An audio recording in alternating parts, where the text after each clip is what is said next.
Hello, hello. Good morning, good evening, good afternoon. Can you hear me? Can you see me?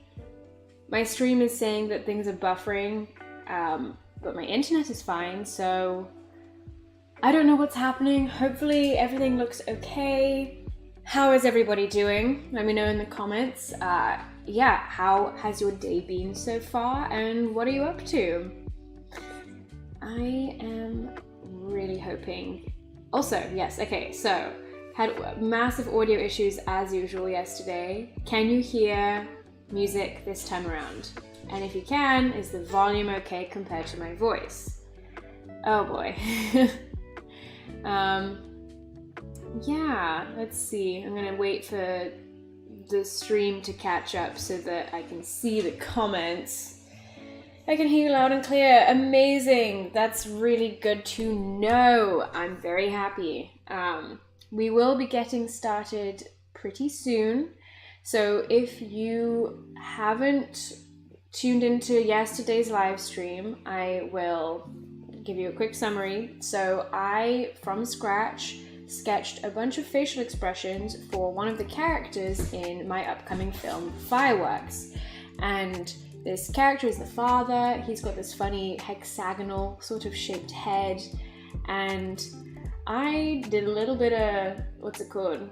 I struggled a little bit, but yeah, that happens. And then my dog desperately wanted to go on a walk, so I had to cut things off a little bit early. But last night, whilst I was not streaming, I finished up the sketches. I added just a couple more, drawings, and today we are going to be cleaning them up. And whilst we clean up and ink them, we will make some fixes to make sure that they are as accurate and consistent as possible. Now, that being said, please note, I am not the best at consistency. I tend to spot things way later down the line, but that's why it's very helpful to have teams, to have people at your side to help you. So yeah, can anyone let me know if I'm having some funky little buffering issues? Because yeah, YouTube is like giving me error signs all over the place, which is not super fun. I don't know what's happening there. What is going on? Anyway, I'm gonna just turn the music down a tiny bit. Apparently, my voice can't go any louder. Like, it's, what's it called? So in my stream deck lab thing, it's showing that my voice is in the yellow range, which is where you want to be. If it hits red, then it starts to like clip and stuff, and I don't want to be hurting anyone's ears today with my voice. So yeah, anyway, without further ado, it is 10:36. I think this is a good time to kind of get moving. I am hoping to keep going until I'm finished with this page. And if that ends up only being like an hour or two, then maybe we can move on to something else, and I will have to figure out what that something else will be. Maybe I'll do a poll. But anyway, yes, let's move on to my iPad screen. There we go. Just for anyone who wasn't in yesterday's stream and is curious as to how I've made this work, my iPad is currently connected with a wire to my MacBook, and when it's connected with the wire, you are able to open QuickTime on your MacBook, and then you go like File, New Movie Recording, and it can record a variety of things, including your iPad screen. And so I just have that, as you can see, like this little recordy thing is here to show what it is.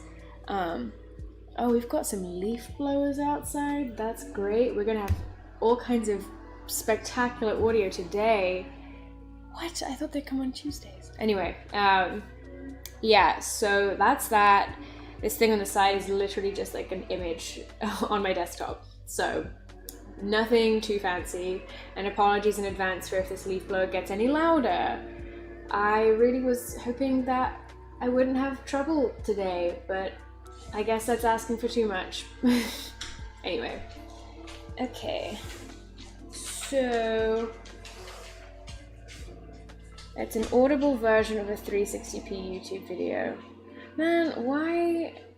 I don't know why my stream is not sending stuff. Like, what? How am I supposed to change or fix that? Serious issues that need attention. Gosh, damn. I don't know what to do. I don't know what to do. Does anyone know what to do when your stream is bad? Ugh, pain, sadness, misery.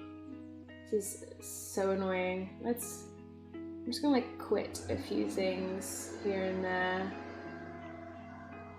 Just maybe my computer is slow? I don't know. No, okay. Okay, well, let's get started. So here are all of the, what's it called? Here are all the faces. I ended up adding a couple extras that are very specifically based on what I'm including in my film, some key moments. But to be honest, I don't think I got the angles right. I think the expressions are pretty decent, but the angles themselves not great. So these might not appear in the final film, but they will at least inform me pretty solidly. And then the other thing I want to do before we get into inking is I'm going to flip the canvas horizontally. And this is just so that I can see if anything looks super wonky or if we're doing okay. I don't know. It may be in resolution settings, but I don't know. Yeah, no, it's not. In terms of my stream health, it's nothing to do with the resolution. It's saying that YouTube is not receiving enough video to maintain smooth streaming. So it's saying that, what's it called? It's saying that something with my streaming software is not working. So I'm gonna do some quick Googling, see what to do, because this is not great. Yeah, it's saying stuff to do with my internet, apparently. But my internet's good. How to fix. Try restarting my device. I'm not doing that, because I'm already streaming. It's too late. Check my internet connection. Sure thing. Okay. Well, that sucks. There are a few reasons why you might be seeing this notification. Outdated browser, slow internet connection using a proxy, browser's caching cookies, not enough bandwidth, the video is too large, congested network. Alright, well, I guess I will put my phone on airplane mode. I don't know if that's going to do anything. Probably won't, but such is life. Okay. Fine, I'm gonna work with what we've got and hopefully it'll solve itself or something. Okay, anyway, let's see, what are we doing? Okay, what have I got open here? So the other thing I did, as well as like arranging these in a nice presentation, is I added shoulders. These are very loosely drawn, but it just kind of gives an indication of, like, shoulders can be a nice expressive thing, and it can just kind of solidify the angles of stuff, if that makes any sense. One thing I am going to have to adjust, though, is make sure that the shoulders are the right angle all the time, which they're very sloped down in this design, so I might have to tweak that as we get into inking, but it's no biggie right now. Okay, so I'm going to scan for a couple specific things that I know have been issues for me. One of those things is the chin size. Sometimes I've been making the chin too small, sometimes too big. So also what I'm going to do is I'm just going to merge all these layers. I'm going to flatten them. I have a version of sketches over here where nothing is laid out, that is like every facial expression is separate. Oh yeah, now it says my stream is healthy. And that is when I turned my phone on airplane mode. So now I'm gonna have that association in my head. Anyway, so these sketches are kept nice and safe if I ever want to revert back to them. But for now, here's this like flatten layer that I'm just gonna call sketch as. Gonna take it out of the group. We don't need a group on its own. Some of these may be a little harder to see than others. Like for example, this one, I traced it. So I only needed to draw one nice neat line. But then with the trickier poses, you can see I did a lot more scratching around. And so the visibility of these lines is much more intense. But anyway, so the ones that I've traced look pretty good, but there's a couple things that I've spotted already. Can you see what's wrong with this drawing? Yeah, I forgot to draw his his hair thingy, his beard. So I need to go back in and fix that. What I also need to do is slightly extend this chin because his mouth is quite like broad. Even though his teeth are together, I just want this like slight indication of his chin being more open, like that. And then whilst we're here, oop, that's not the right brush. I used that yesterday for my thumbnail. Oh, and I also want to change it to this dark red. Cool. Hello, Shashank Gaming. How are you? I'm doing well. Woke up earlier than I thought I would today. I've had 4 hours of sleep, but I woke up naturally and I feel good. As opposed to yesterday when I woke up at 1/2 lunch, which is weird. Yeah, he has a beard. It's this little goatee looking thing that sticks out. This little silly triangle deal. It's not a full beard, just a patch. That is not symmetrical, but it's almost symmetrical. It's like there. So that's that fix. Can we see anything else? Okay, chin feels reasonably consistent along this top row. This one may be a little too large, actually, which is funny because that's not the issue I was expecting to encounter. But we can tweak that pretty nice and easily with the transform tool. Man, I am so grateful for liquefy and transform. So that's great. Okay, that chin's fine because of the angle. This chin might be... Actually, it should be okay because he's looking up slightly. I might shrink it the tiniest amount. Just a tiny bit, like that. This one looks okay. He's really looking up in that one. This one's fine because it's traced. This one's fine. This one might be a little small because his mouth is so open. So with this, I'm going to just grab this whole side of his face and not have it snap. Okay. But that might be a bit too intense. How about that? Nope. That. It's really like tiny details that build consistency. This one looks alright. This mouth I think is too big. I might end up shrinking it. It's just like so taking up so much space in his face. It looks a little alien almost. I'm gonna tilt this down so you can see. I'm working on my iPad here. Oh wait, no, let's not cut off the top of my head. Okay, cool. Also, don't mind me with my knee up. I don't sit in normal positions sometimes I do, sometimes I don't. Anyway.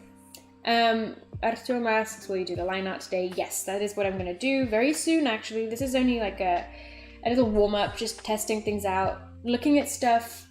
Because I've slept, I have had a break from this project, and so I'm looking at it with a fresh set of eyes. Okay, so I think that I fixed up the chins everywhere. The next order of business is the eyes. So some of the eyes are a little too close or too far apart possibly, and that's something I want to check out. Oh, hi Attila. I saw your email, by the way. I will check that out. You did not send the Google Drive pieces in a folder, just saying. You sent separate images, separate files again, but I'll work with it. It's okay. I can make it function. Best of luck to me. Yeah, Google Drive folders are nice, please. Anyway, eyeballs. So, in the designs, his eyes are quite close together. And, oh yeah, this is my knee. This is not a chair. The chair is behind me. His eyes are kind of close together, but like these ones feel far apart. Also, yes, this one is kind of staring into the void. I see Arcade Flora saying that. I agree. I'm gonna make these tweaks. Like, he's not happy. Like, he's kind of got almost like a crazed face in this one. I don't think the eyebrows and like face has fully done it justice, but I think it might just be easier for me to figure it out through the power of line thickness when I get to inking. But in the meantime, I kind of want to bring the eyes just the tiniest touch closer together, just the tiniest amount, because I feel like that's more in line with his design, even if it might not 100% be accurate. Like that. It's so small, but I think it'll be helpful. As for this eye, I think I need to bring this eye in a touch closer too. Again, just the tiny, tiny, tiniest amount. And then also this one.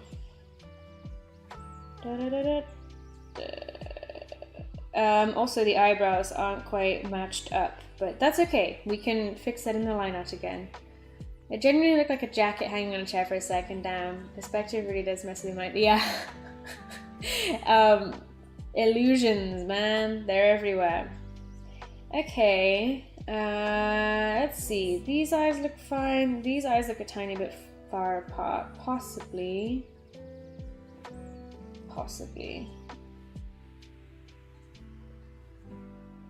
Let's bring them in a touch. I see on my stream, no, not even on my stream, on my, like, what's it called, Quicktime player, that my iPad visuals are a little delayed. So I'm sorry if my audio does not match up with what's happening on screen. It doesn't seem to be too bad, but yeah. His eyes are so open in the one where he is smiling. When you smile, they're kind of closed. Yeah, no, I know. This is supposed to be a creepy face. His like genuine smile is more like this. It's, you know, it's a little softer and friendlier. But this one is like kind of almost manic looking. So don't you worry, that's the plan. Let's see. What even is a normal sitting position? Good point.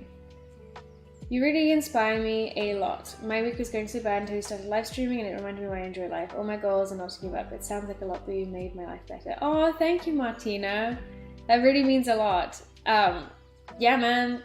Gotta keep making art and reminding yourself that you have really, like, you have a lot of value in this world. And whether it comes through in the form of art or something else, you know, keep doing you, but also keep taking breaks and look after yourself, because if you don't look after yourself, then you end up crashing. And I've been there before, and that's part of why I ended up taking like a year off of YouTube. So yeah.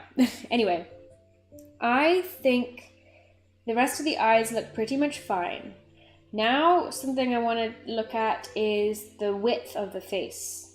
This face I already see is a little too wide, so I'm shrinking it just a touch. And it already feels a lot better. With the face. I think everything else looks okay, actually. Yeah, I can work with this. Oh, by the way, I see there's two faces here that look really similar. We have this facial expression, and we have this facial expression. The main difference is it's like two different angles, but this is because this facial expression is actually a shot that appears in the film. So yeah, that's why I ended up drawing it. I didn't realize how similar they would be until afterwards. The primary differences is on this one, the mouth is wonky and the eyebrows are like close to the eye, because it's not like sincere happy smile, it's like concerned smile, which is a little different. Anyway, ears are looking mostly okay. This ear is a little on the large side. When you're doing expression sheets, I think this is the correct time to go kind of extra with your proportions and making sure that everything is super accurate. Why? Because this is going to be the basis for all of the rest of your drawings, your animation, if that's what this is for. And so if your expression sheet and pose sheets are inconsistent, then it's just going to cause like a snowball effect of everything else, or a domino effect really, of everything else being a little wonky. Yeah, okay. The other thing is the size of the iris and the pupils. Now that can change, and also in sketch form, it's kind of harder to gauge where exactly each eyeball should be looking. So that is something I'm going to fix through the power of, of inking. I think the final thing I want to look at is the eyebrows and making sure that the right length and the thickness is also consistent. So these eyebrows here on these two figures are decent. I think that they pretty accurately represent the thickness on the inner part of the face. They come to a decent point. They are just before the main eyeball, which is exactly where I want them to be. That's where his design is. This one is not quite accurate, however. So this one needed to be a little shorter. There you go, fixed. Let's see. So these ones are a little too thin, I would say. And so I want to adjust the drawing to better suit thickness, which would be something along those lines. Also, that weird swoop up is a bit too extreme, I think. So maybe a little something like this is going to be better for those eyebrows. In terms of these eyebrows, I was going to simplify them, but I don't know. I'm trying to simplify them now and see how it looks. You know what, they look fine simplified. Let's do that. It's gonna look more visually or stylistically consistent with all the other facial expressions. So, boom, boom, boom, boom. And let's make sure it falls just a little short of the eyeball. Again, this doesn't need to be perfect, but I want it to be close, because the perfection comes from, the perfection comes from the inking, so yeah. Do you have any recommendations for staying on model when drawing expressions, advice and exercises to practice? Well, one of the things I'm doing right now is checking back and looking at various different points of the design and seeing if there's inconsistencies anywhere. So I've done the chin, the positioning and size of the eyes, the ear size, the hair I think has been fine, the mouth, like in this teeth size is something you can look at. So you could essentially make a checklist of like the key proportions that make your design, and to have a reference point. So if you have like a turnaround, for example, use that. So yeah, what I could do theoretically is I could get up, like, hang on. Oh yeah, I forgot that I have flipped this canvas. Let me flip the canvas back. Also, yes, flip your canvas, guys. Gotta head out, but hope I have a good stream. Thank you, Isaiah.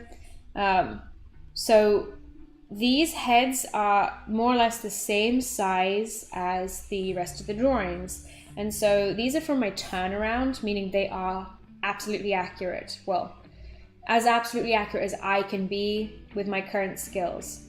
And so you can look at them and compare the gap between the chin and the mouth and the eyebrows and the forehead and so forth. And just keep in mind angles, adjusting those proportions from time to time. In terms of other exercises, it's a good idea to break down your design into 3D forms. I can just show that really quickly before we move on, because I think I am ready to move on otherwise. If I just get like a green, also, I don't remember what I was doing yesterday. Oh, I was making the thumbnail, but look at my history. These colors are so pretty. What is happening? Anyway, yes, reminder to flip your canvas. Yeah, that's right, Rachel. It's always important to do, and I always forget. Fun fact, you can also, if you're doing thumbnails, if you're doing a whole illustration, you can flip vertically too, because then your brain doesn't recognize it as like people or animals or whatever, it just recognizes it as shapes, and so it's easier to tell if your piece is better composed. I'm actually going to talk about that in my upcoming video, which I have not edited yet, which is why I'm doing this instead. Anyway. Let's take a look at the 3D form of, let's say, this drawing. So I kind of have broken his face down into planes. I very briefly did this yesterday too, actually, when I was trying to figure out a different design. But here we go. Like, his chin kind of comes in on itself slightly, so it's not a perfect like rectangle, but this is like a box, and then kind of this is the side of his head is around here, and his ear is not actually quite centered, but it's like close enough. The eyes are like here, then the nose is like here. I don't know, I'm kind of fibbing this a little bit because this is not how my brain is thinking specifically right now, but let's see, if I just hide the sketch layer real quick. Like, this is the 3D form of this guy's head, and so even if it's very graphic and kind of simple looking design, you still want it to feel like it can convincingly turn in three-dimensional space. So when it comes to consistency, sometimes you can get like a little caught up by the details when the real core issue is the actual base structure. So if you take away all the details and make sure that like the eye box and like the jaw box and like the depth of the skull, if that is all kind of looking good in this simplified 3D form, then it's going to make the rest of your images look more consistent, and then you can add the details on top, and then separately, as I already mentioned, like check off to see if these details make sense. Anyway, that is that for now. I think I am ready to do the line art. First off though, we are turning down the opacity, and I'm gonna make a layer called line art. Also, I'm curious, do you guys say line art as if it's like one word, or do you split it into two words? Because I think like in dictionaries it's two different words, but I like it as one. Same with what's it called, speed paint. Is that two words too, or is it one word, or is it like two words but with a hyphen in between, you know? Also, for a second I thought that I was for a second I thought that I was streaming since 10. I was like, how has it already been an hour? But it's been half an hour. My tea is cold, and I left my green tea bag for too long, so that tastes way too strong. All right, so I am using the same brush that I have been sketching with. The only difference now is I'm turning the opacity all the way up, and I am focusing on pressure. So what I mean by that is when I'm sketching, I have a very light hand. I don't know if I can show you. Let's see. Oh, no, why is it doing that? If you look at me in the camera, like I have my hand is like quite loose and flowy. And so when I draw, it's just like line, line, line, very thin. But when I am doing line art, I'm like holding the pen a little more firmly, and I kind of vary my width a little more. So how or why do I vary my width? For me specifically, this is very much taste-based, but I like to have a thicker line where it implies like weight. So that often ends up being on like the bottom, if that makes sense, like the bottom parts of a drawing. So for example, it would be this guy's chin, right? But it wouldn't be anything horizontal up here. That would be, that feels like it's lighter. It's really hard to explain. I'm realizing now that there's not a very specific rhyme or reason necessarily for the way I do things, but yeah. So with the chin line, right, if that's thicker because it's on the bottom, then surely I'd make the cheeks thicker. I wouldn't. And that's because the cheeks don't stick out from the face near as much as the chin line sticks out from the neck. And so it's also kind of informed like in terms of depth. So is this a bottom line? Is there like weight sitting on top of it? And is there a lot of depth behind it, or is it pretty close to whatever's behind it? If that makes literally any sense. Sometimes if an item is on the ground or like perceived to be on the ground, I make the line thinner again, just because it's like squished against something. It doesn't feel like there's this emptiness underneath it. But again, it's really hard for me to describe truly with words what's going on in my subconscious, but I'm doing my best, I swear. Okay, well, without further ado, I don't know where to start. How about this nervous guy is going to be a nice, easy beginning stage. So, nice and thin line art for the top. Cool, cool, cool. Also, I'm not very familiar with Harmony, as in the, what's it called? The animation software. I used it for the film I worked on sort of over winter and spring with my friend Young, but his art style is just like, here's a brush, just draw, just have fun.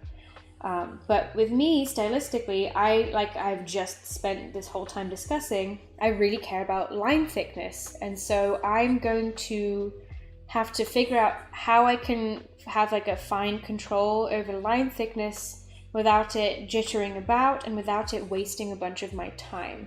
Hello from France. Oh, hey, you know what? Good point. Where are you guys tuning in from right now? I have been trying to stream in the mornings so that my European pals don't have to stay up too late, but that did not happen yesterday because I overslept. So let's see. A good spot where I always do like thicker lines is here in the ear, because there's like this fold and it kind of feels like there's like some darkness and some depth in there. And so that, and then the bottom half of the ear hole too, are quite thick and dark. If that makes any sense. Hang on. There you go. Sweden, Canada, California. This is so cool. I don't know. It's still genuinely mind-blowing to me to have people from all across the world tuning in and being in one space together. I hope you all treat each other kindly, and you know what? Let's meet up sometime. Artyom, you're in Russia right now. My mother is in Russia at the minute, and it is like 1 a.m. or something for her, so I appreciate that you are up so late to tune in. Sri Lanka, I'm assuming there's some people who are like in the next day already, which is kind of wild to me. East Coast, South Carolina. Oh, I've never been to the East Coast, aside from like Florida, I guess, if that counts. I don't know if that counts. It doesn't count in my head. For some reason, like something about that feels different. But yeah, we've got some people from all over the place. I'm in California. If anyone is curious, that's where I've been for a while now. I basically live here. I mean, I do. I literally have an apartment. That is still really strange to me. I don't know. Adulthood is weird, guys. Okay, so right now I am making some really minor changes because I can afford to do that, and I'm doing it with this mouth shape because something doesn't feel right about it. It still doesn't quite feel like a grimace, if that makes sense. Ulcia says that I'm known in... Okay, you're known in my art school in Paris, actually. What? Really? That's so cool. That's really interesting, and I'm very honored. That's really cool. What? We got people in Mexico. Oh, someone is viewing from the dark side of the moon. I hope that the weather is pretty decent over there, that it's not too dark. Can you see okay? You guys... And now I'm like debating, do I want to add any darkness in the mouth here? Maybe a little, like no more than that. Maybe that's it. Okay. Yeah, we'll stick with that.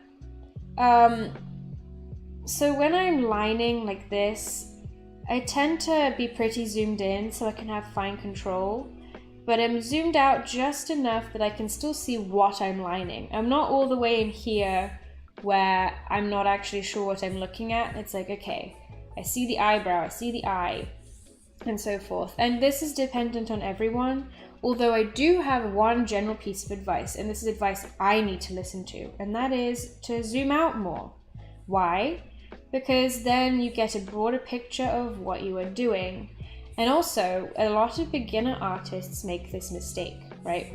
Where they're super zoomed in. Let's say they've drawn like a face, right? Let's just draw a really quick little thing like this. I don't know.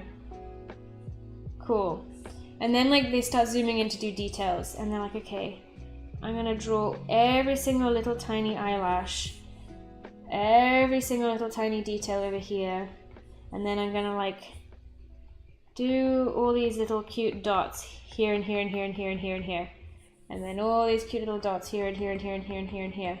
And then when you zoom out, it's like this weird disconnect where your base shapes are like big and broad, and there's a certain level of detail to a whole image.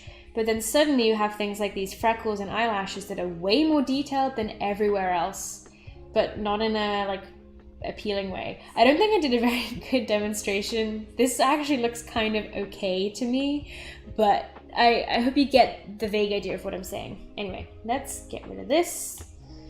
How do you approach the line weight? I did just talk about it like 10 minutes ago, 5-10 minutes ago. So if you want to scroll back a little bit in the time, you can do, or you can just watch me and I will aimlessly talk a little more and maybe accidentally reveal more of my process. How big is the canvas you're currently using? Currently it's 16:9 ratio, so this is standard film format, and normal HD is 1080 pixels by 1920 pixels, or the other way around, 1920 by 1080. But because I have so many faces on one canvas, I made it bigger. I think I multiplied it by 1.5. So we can actually see here I am doing 3840 pixels by 2160 pixels. Yeah. 11:13 India. Oh, that's right. You're like, you have half-hour gaps. So you are like basically 12 hours ahead, something like that. That's cool. Man, we have a worldwide audience today. All right, one of my next struggles is figuring out the shoulder in this scenario. Am I gonna draw the shoulder over like this? Or can I leave it and just have the t-shirt? I think I'm just gonna have the t-shirt. Why? Because the design of the character is extremely sloped, as I have mentioned already. So let me just get up these guys here. Sorry that it's a little cluttered looking. So he has, very sloped shoulders, and he has this like scoop neck tee. Well, it's a round neck tee.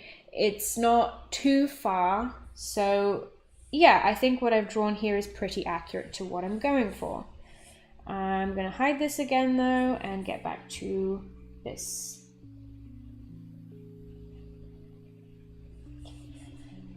Is that perfect? No. Do I want it to be? Yes. So am I gonna unnecessarily go back in and like tweak every tiny detail? Yeah. Hell yeah. That's what I do. I'm a perfectionist. And that's not very healthy, but I can't help myself sometimes. Yeah, you do not need to be super perfect. And in fairness to me, I am not gonna be as attached to absolute perfection when it comes to animating these characters, because when you animate, those frames are only on screen for a fraction of a second, literally, and so no one's gonna notice the issues unless they're truly glaring and that they like visually pop. But the likelihood is tiny details that I'm fussing over right now are not an issue. Alright, do thicker lines indicate the shadows? Kind of, to a degree. Occasionally I do blacking. I think that's what it's called. A lot of comics do it, where if there's like a really dark part of the image, they just make it pure black. rather than a shadow, and that works pretty well. I don't always do that though. That's kind of every now and then. Yeah. Hank says you're my favorite channel. Aw, thank you. That means a lot. I hope that I'm entertaining to you guys and that my uptick in content recently has been useful. I hope. Let's fix this up a little bit. Yeah, that's fine. Okay, so first image has been lined. Now, he's so close to the bottom that I'm kind of tempted to erase some of the line art so that it doesn't feel cramped down there, but I'll do that later once I have everything inked up. Okay. Alright, so next is this face. This one I did not draw on stream. This is also a specific moment in my film. And this is the moment where the kid speaks to the dad and says, "Does that mean you and mom are friends again?" Which is an unnecessarily savage line because the parents are divorced. And so it's a little bit of an awkward question to ask in front of both of his parents at the same time. So, yeah, the dad is not, he doesn't quite know how to react to that. Okay, I think the eyes are not quite looking where I want them to look, so that is going to be one of the fixes I do. Also, for those of you who didn't know, in Procreate, if you draw a line and you hold, it automatically becomes a straight line, and then you can tweak it and edit it to be like the angle you want it to be at. You can do the same thing with ovals and circles. So here's an oval, but if I press with my other finger, now it's a perfect circle. Great stuff. You can also do it with curves. So here's a curve, cool. You can press edit shape, and then you can edit the angle of the curve. This is very useful, and I have been touching on it sometimes with the eyeballs and the curvature there. So that's nice. Just thought I would share in case you didn't know. I'm sure most of you do know because that's quite a default feature of Procreate. But then again, I've been using Procreate since I believe it was essentially in beta testing. So yeah, I've been using it so long that I cannot imagine not using it and not knowing features, if that makes sense. That being said, I seem to learn new stuff almost every day on this software because it has so much available to it. But yeah. Okay.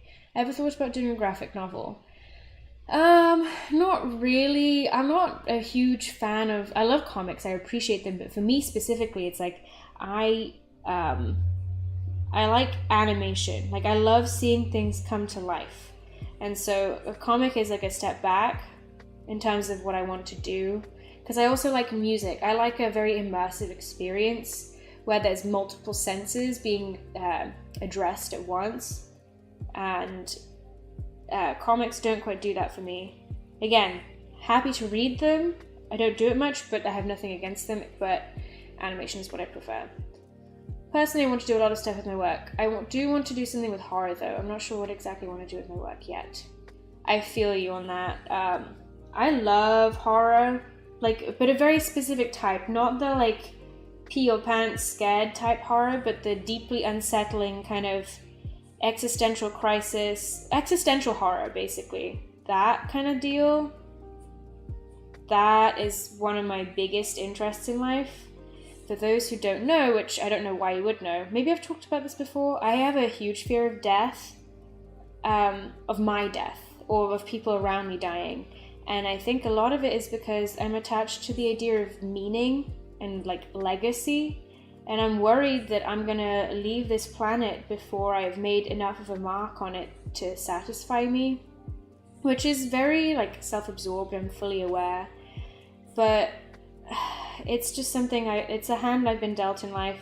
It's funny, my roommate, he does not care about death. He's like, if I die, cool, sure, bye. I cannot feel that way. I wish I could, because I would be at peace with myself a little more. I'm talking like I have nights where I'm crying just like alone in my room because I'm scared of the idea of leaving the planet too soon. You know who else felt this way apparently is Walt Disney. And it kind of led him to, not madness per se, but he like had all these crazy aims with Epcot, which never ended up happening. The Epcot you know and love, if you love it, is not what he wanted. He wanted an actual experimental project city of tomorrow that just wasn't feasible, ever, never will be. It doesn't make sense. But he was trying so hard to do that, and he wanted that to be the thing that he leaves this planet with. Like, to the degree that he didn't actually care about Disney World, apparently. He was focused wholeheartedly on making this city thing happen, but the land he bought in Florida was too big for it. So he was like, okay, well, I guess to make money for this city, we're gonna make a theme park. I think Defunct Land did a really great video on it. And it's interesting because one of the main characters in my in my TV show idea, who I'm not going to talk about because it's like a special character. But that is very much their view too of the world, is they want to leave a legacy. They want to be like in control. I don't know. But yeah, sometimes I wish that I could not be so worried about leaving the planet. It's like kind of detrimentally bad at times. Yay, love that for me. Anyway, moving on. Existential horror. Yeah, so existential horror ties into like meta concepts, and I've noticed that that's been really trendy lately. I don't know how I feel about that. I feel like now if I try and make anything to do with it, it's gonna look like I'm copying all these concepts when I've been thinking about these for like literally 10 years. But stuff like the multiverse and fiction versus reality. Are cartoons real? That's a big one for me. Are cartoons real, guys? What do you think? Like, are they real humans or creatures? I genuinely think yes, because how many of you in the chat have met Kim Kardashian in real life? I can't imagine too many of you have seen her in person, right? You've only seen her on a screen, but she's still real. So the experience you have had of her alongside probably every other celebrity is a digital experience. And to me, that indicates that if they can be real, but purely in a digital form, then why can't a cartoon also be real? You know, if they are impacting the way you go about your life in the same way that a celebrity can, then I think that can define reality to a degree. But, you know, then there's the tricky thing of like, but they don't have free will. Are they in control? Are they thinking? Like, yeah. Oh, the cool dude makes a very good point. Is money real? Yes, because the idea of it affects us as we agree on it.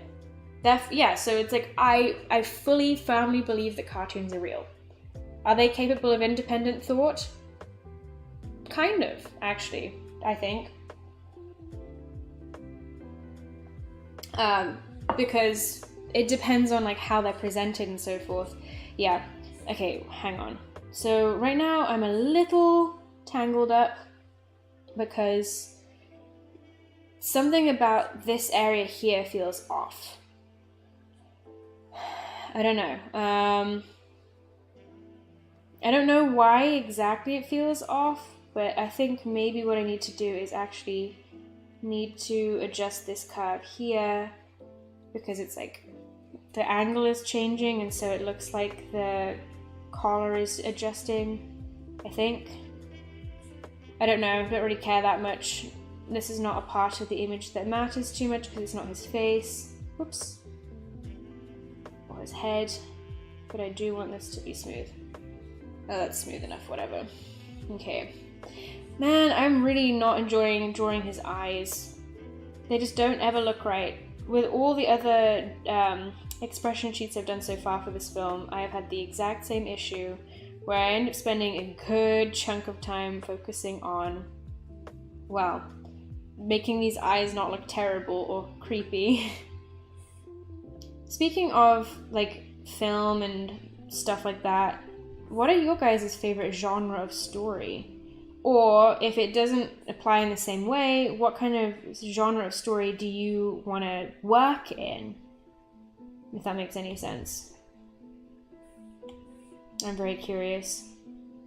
Because also, yeah, it seems like there's certain trends right now, and it seems like my tastes really line up with those trends. Like this whole existential horror thing. Like the uptick in analog horror has been really exciting. I've loved analog horror since maybe like 2013, not 2013, like 2014, 15. And there's been a lot more of it lately. Some of it has gotten a little lazy and formulaic, but you know, it's the good ones stand out. No eyelids, that's why. Well, eyelids don't matter in terms of what I'm struggling with. The struggle is just the placement of the iris and the pupil.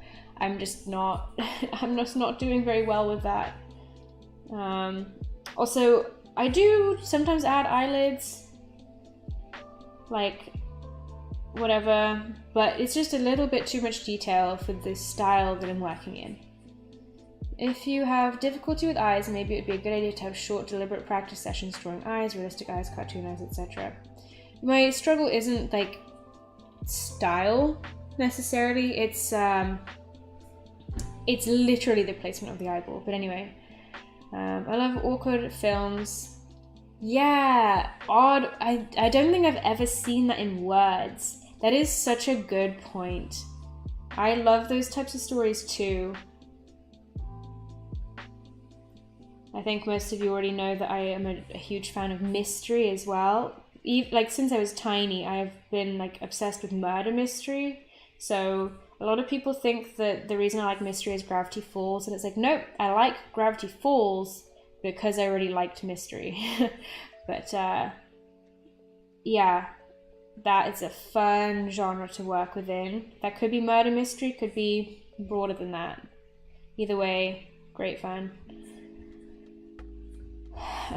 The other thing I need to be careful of now, in this stage when I'm lining, is the line thickness needs to be consistent too. So there can be huge variation in the line art, but the same parts of the body need to be consistent with each other.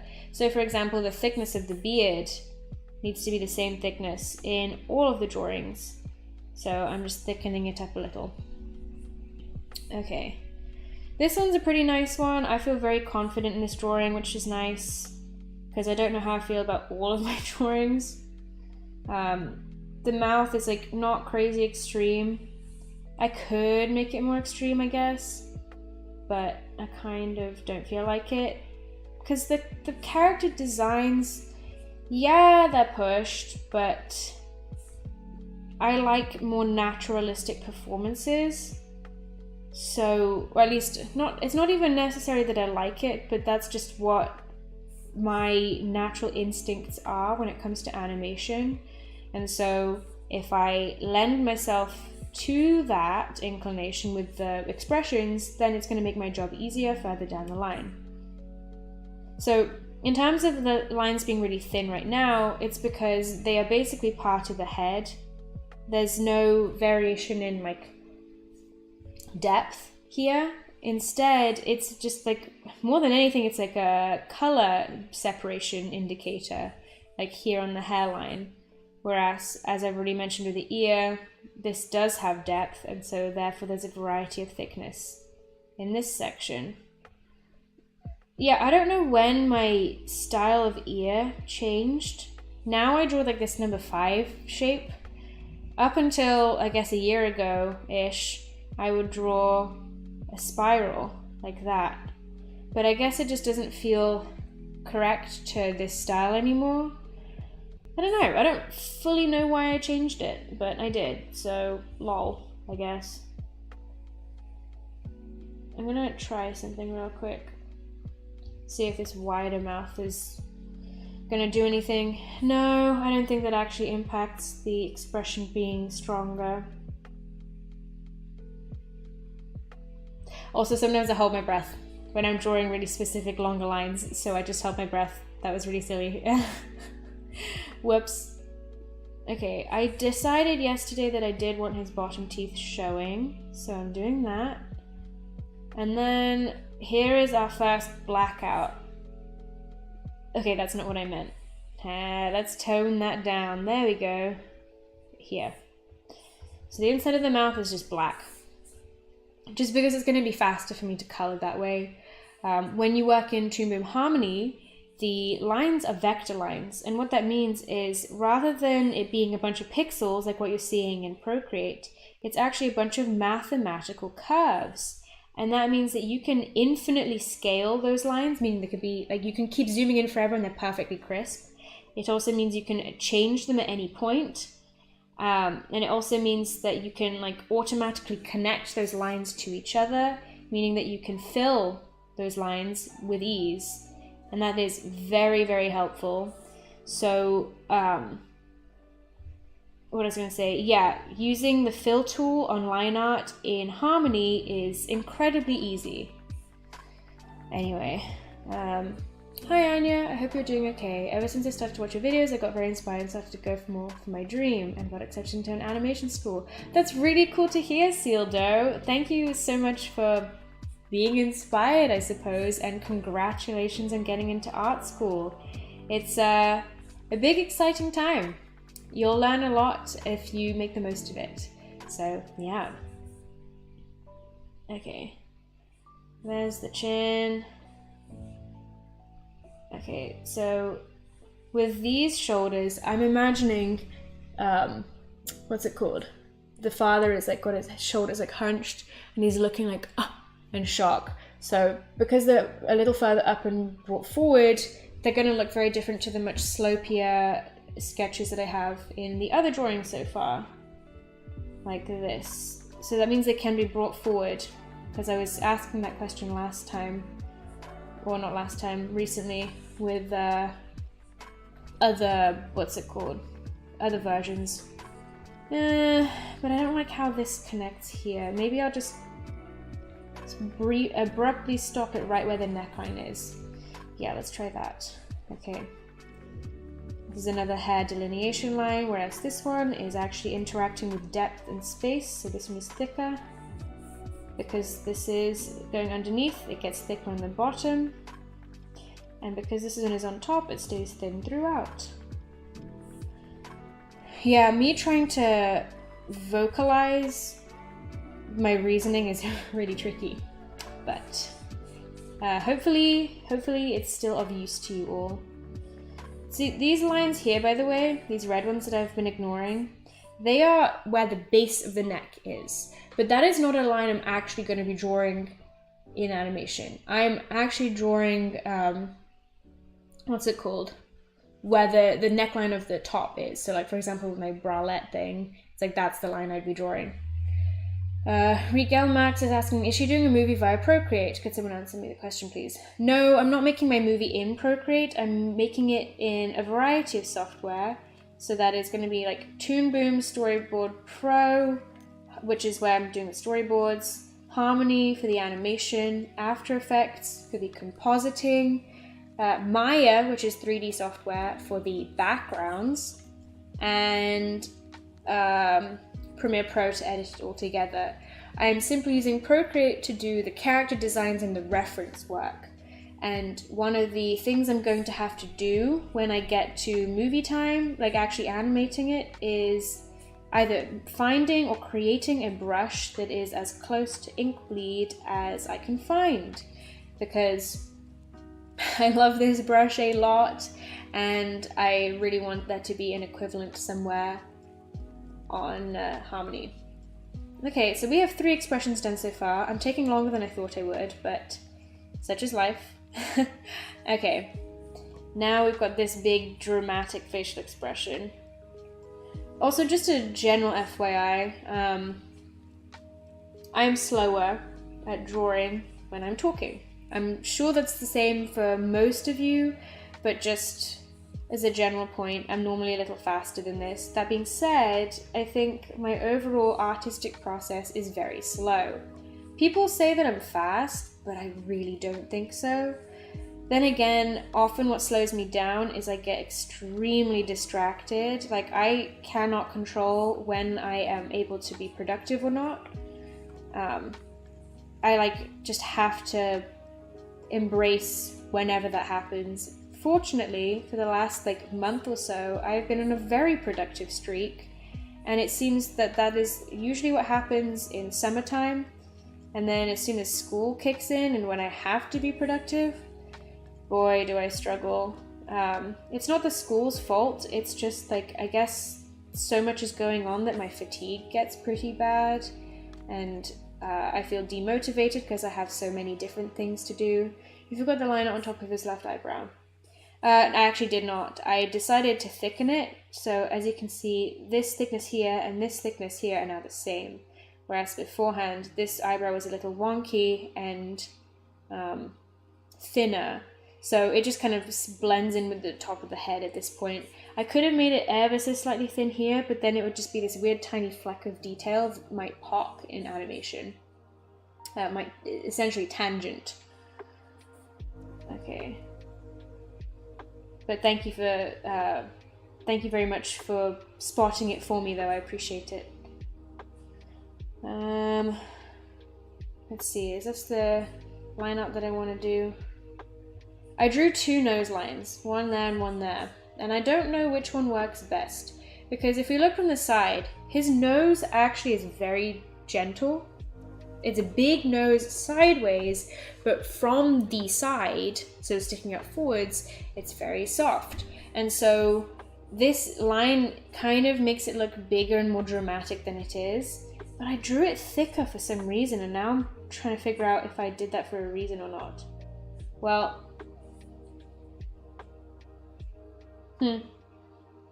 I'll stick with this version for now, and if I change my mind later, then I change my mind. I guess it'll be best to see when it's all kind of lined up against itself. If you want to get into animation, do you think it's best to just jump into it or take your time and learn all the fundamentals first?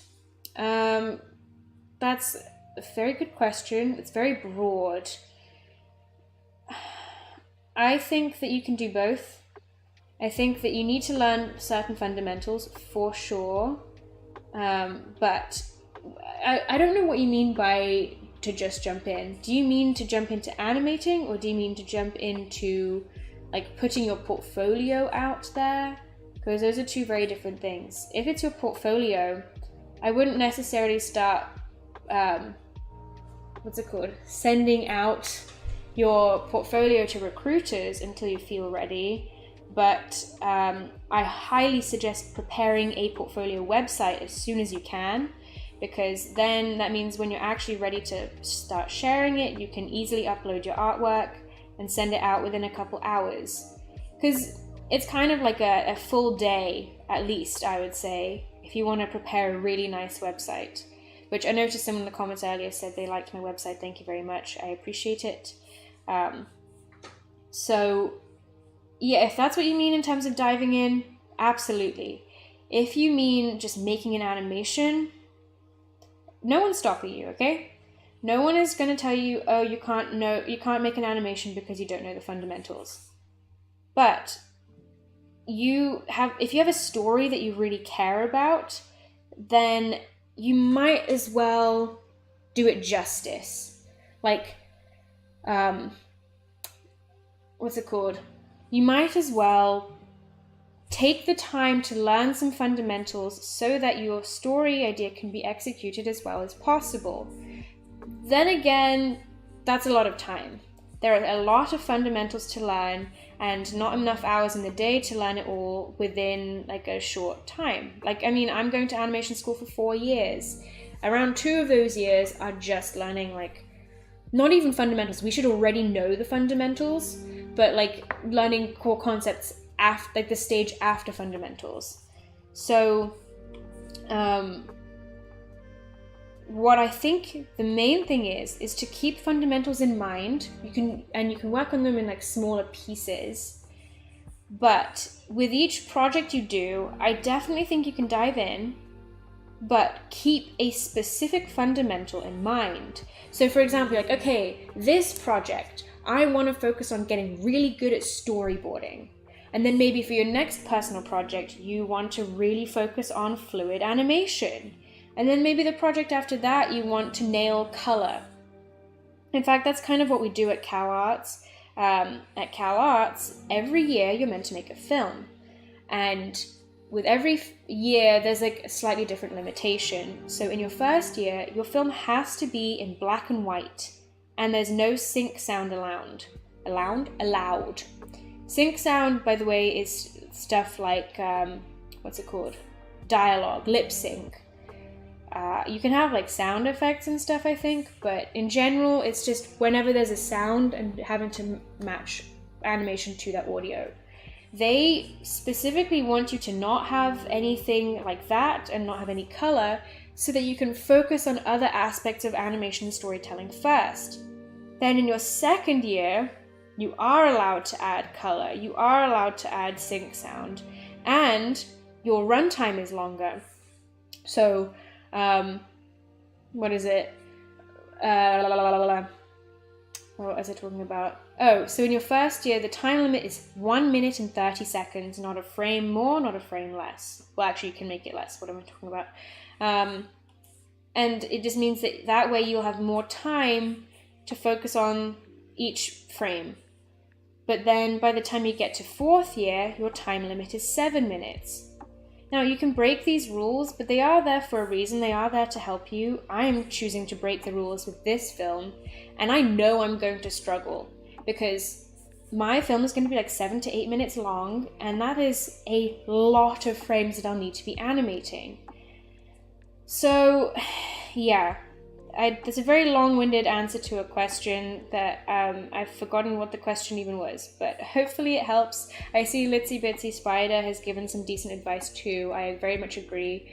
Mix your fundamental learning with things like using an OC for a basic walk cycle. Because yeah, I mean, what I'm doing right now, I am practicing fundamentals. I am practicing solid form, solid design, and consistency, but it's my own character. So it's doing a bit of both. It's for a personal project, but it's, I'm still learning. Either way, whatever you choose to do, it's going to be helpful. Practice makes perfect, so whatever form you choose to practice in, you're going to do well. Also, okay, actually that's a lie. Practice does not make perfect. There is no such thing as perfect. But it does make you have habits and makes you more considerate when it comes to your art, and that is just as, if not more important than the perceived idea of perfection. Wow, that sounded really preachy. I'll get off my soapbox now. Like that. Okay, what am I doing now? I remember struggling with this in sketch form yesterday. I didn't really know where I wanted my lines to be.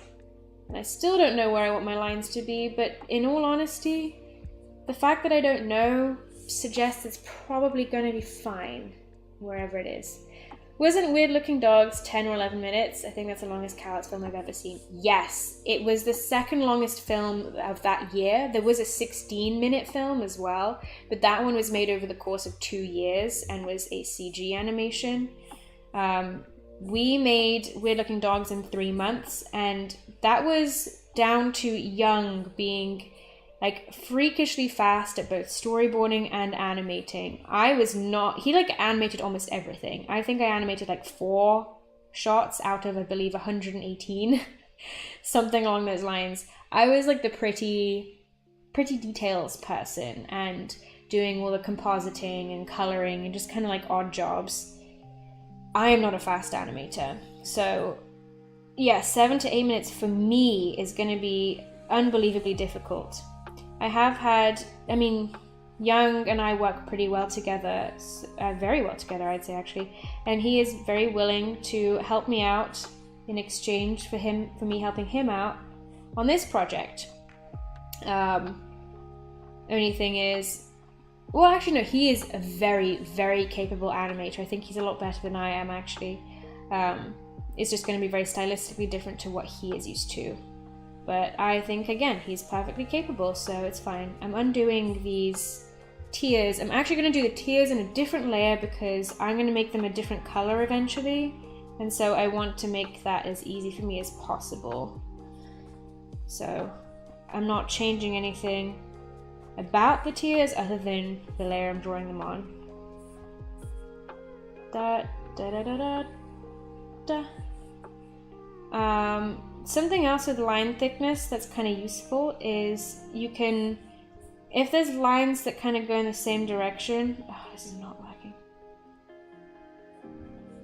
Like for example here, the tears blend into the chin. Because the lines of the tears are so thin in comparison to the thickness of the chin, it feels like they're different things because they are. They are separate. And so it's just a good delineation for that. Okay, this image looks pretty much done. I'm gonna just thicken this line up a little bit. There's not very much thick stuff in this drawing. Interesting. Actually, yeah, let me thicken up the beard a little more. And let's thicken up this line a little more too. Boom. I wonder if my father is watching the stream again today. Papa, if you are listening, why not leave a comment? And we can have the rest of the audience say hi to you again.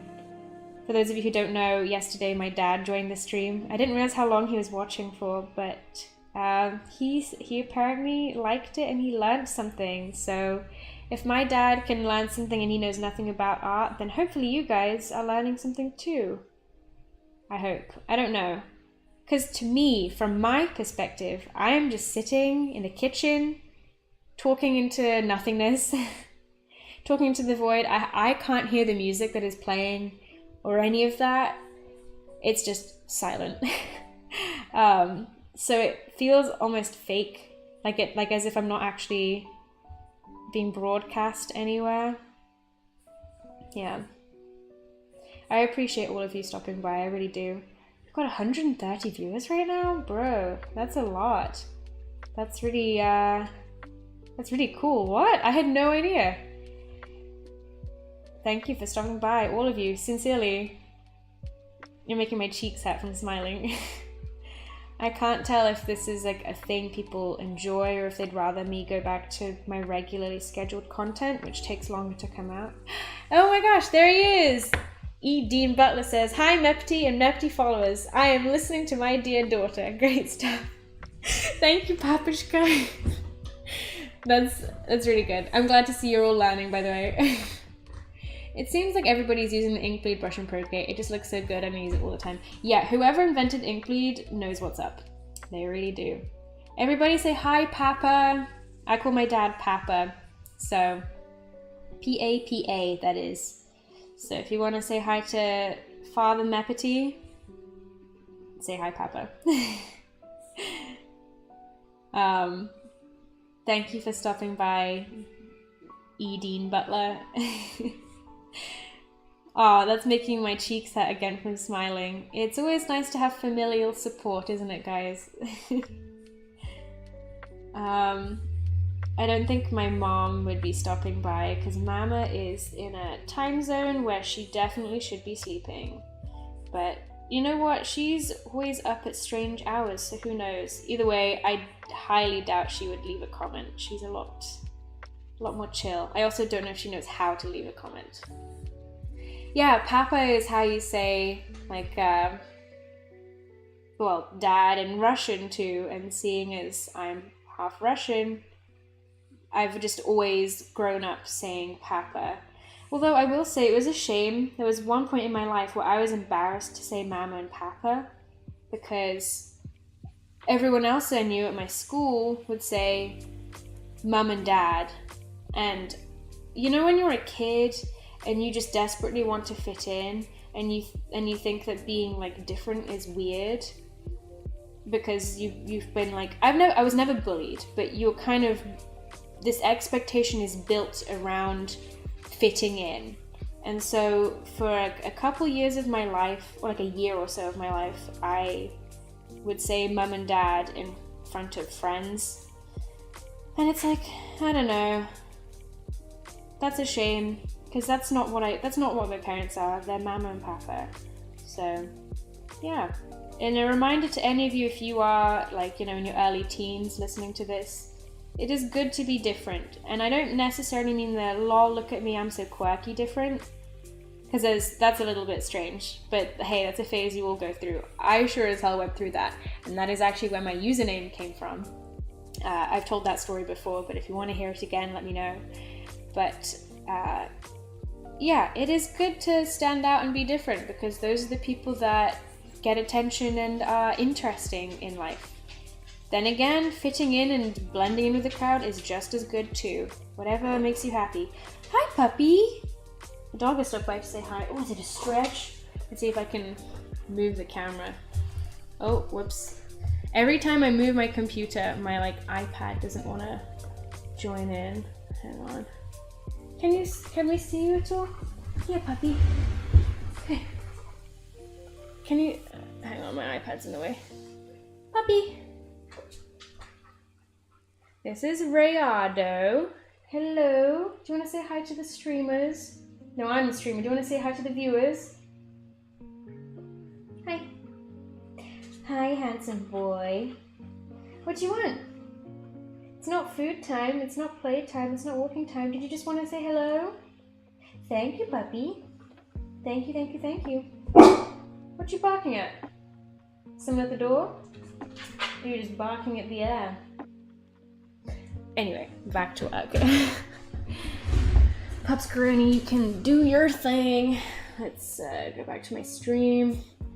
I find it funny that fitting in and looking normal was such an important thing in middle school and high school, and then you visit CalArts and everyone looks like their own out of Tron. You know, what's funny about CalArts is I think everyone so desperately wants to stand out that we all end up looking the same all over again. Like, we all look like stereotypical art students. I love dressing the way I look. I love the attention I get from it, but that's not why I dress this way. But then again, I'm not dressing to be unique because I feel like I look like every other CalArts student. And there's nothing wrong with that. So, yeah. I want to tilt this back up again.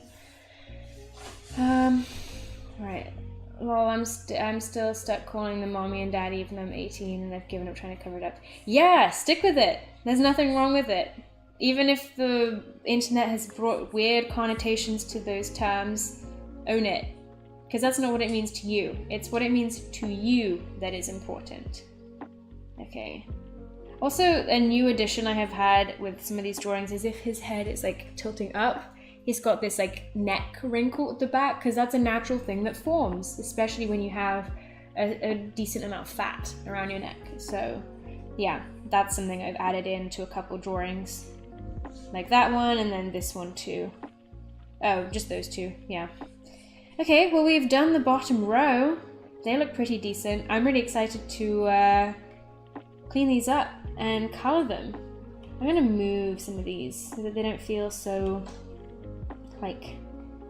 oh gosh, how do I say it? So they don't feel so squished up against the ground. Like that. Cool. And whoops.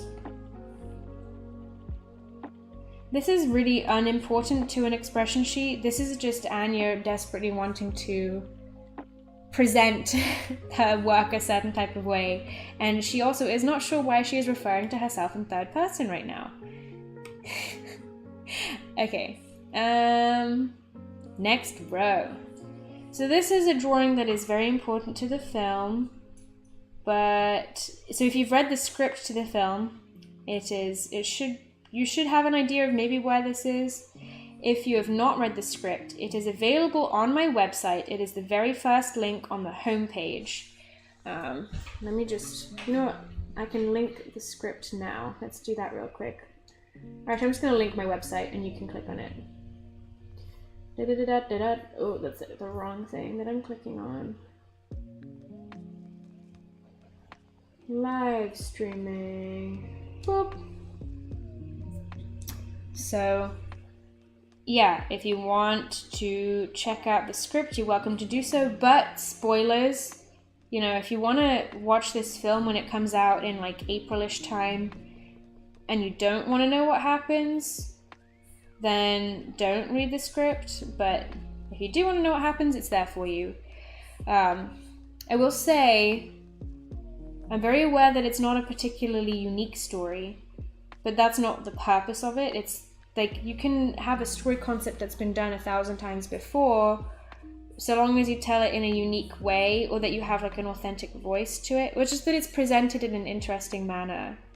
Like think of all the retellings of traditional fairy tales. It's about how you present it. So that is what I'm focusing on with this. I don't think there's anything groundbreaking to do with the story itself, but I think that my characterizations and the acting is what I care about the most. The acting is hugely dependent on the animation and things like, well, the expression sheet.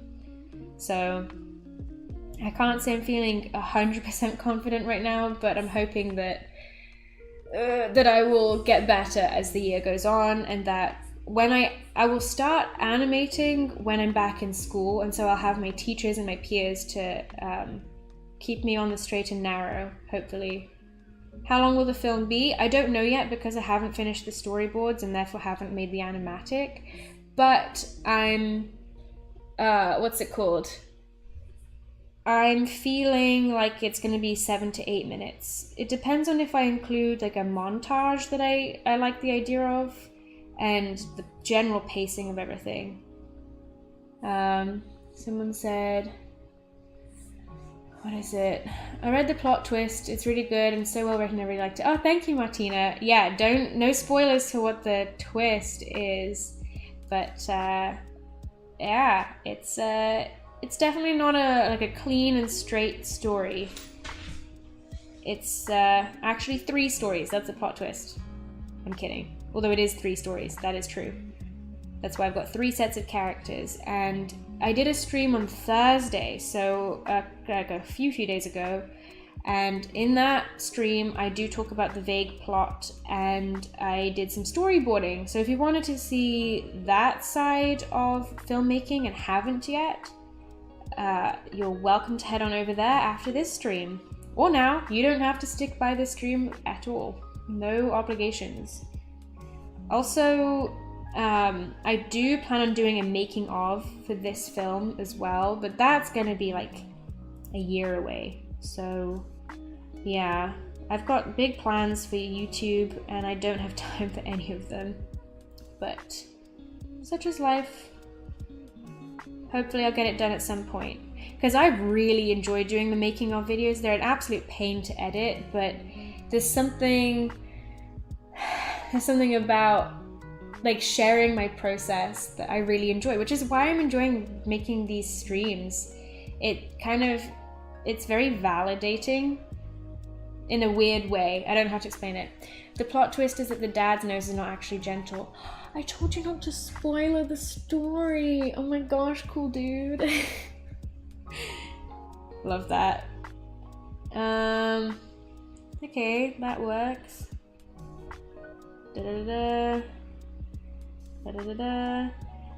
Also, a habit that I have because of drawing on an iPad is I rotate my screen a lot. That is something I have learned that people who use Photoshop or just like work on a stationary Cintiq or something don't do as much. And so I have kind of struggled for the last couple years to transition over to using and drawing on like a proper tablet. Like I've got mine next to me. So that is something I need to work on as like not even a skill, but just like getting comfortable thing. When I worked for Netflix, that was like a big hurdle of mine, was doing drawings that felt right on that device. If that makes literally any sense. Yeah. It's funny how that can happen, where software can be like, well, not even software, that's like a hardware. This is not the right shape, it made it an ellipse. But yeah, where the tools you use impact the look of your drawing. Okay, let's try this like this. That's good enough. I'm almost certain that one of the inconsistent things right now is going to be the thickness of this collar thing. In fact, design-wise, I might scrap it. It might not end up being in the film, but for now it is, and if I change my mind, then so be it. It'll make my job easier, so I'm okay with that. Yeah, he's looking pretty mopey in this. I don't know if the mouth feels right. This is meant to be like a pretty serious moment. Whatever. I've got more tears, so I'm going to go into the tear layer. Just a reminder, by the way, I know I keep plugging this every stream now, but girls gotta make money. But also, I think it's a nice place to share.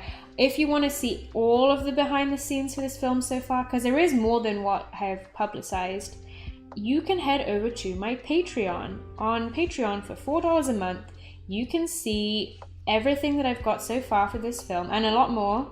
I have various downloadable assets, including like textures. You can see my whole CalArts accepted application.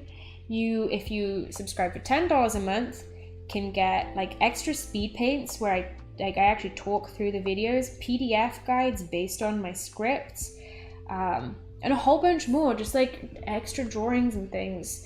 And I hope to be like consistent. I want to actually be posting work there, even if I'm back at school and not posting to YouTube much. I also want to have polls and like stuff where you can get involved and actually like impact what I do with this channel and beyond.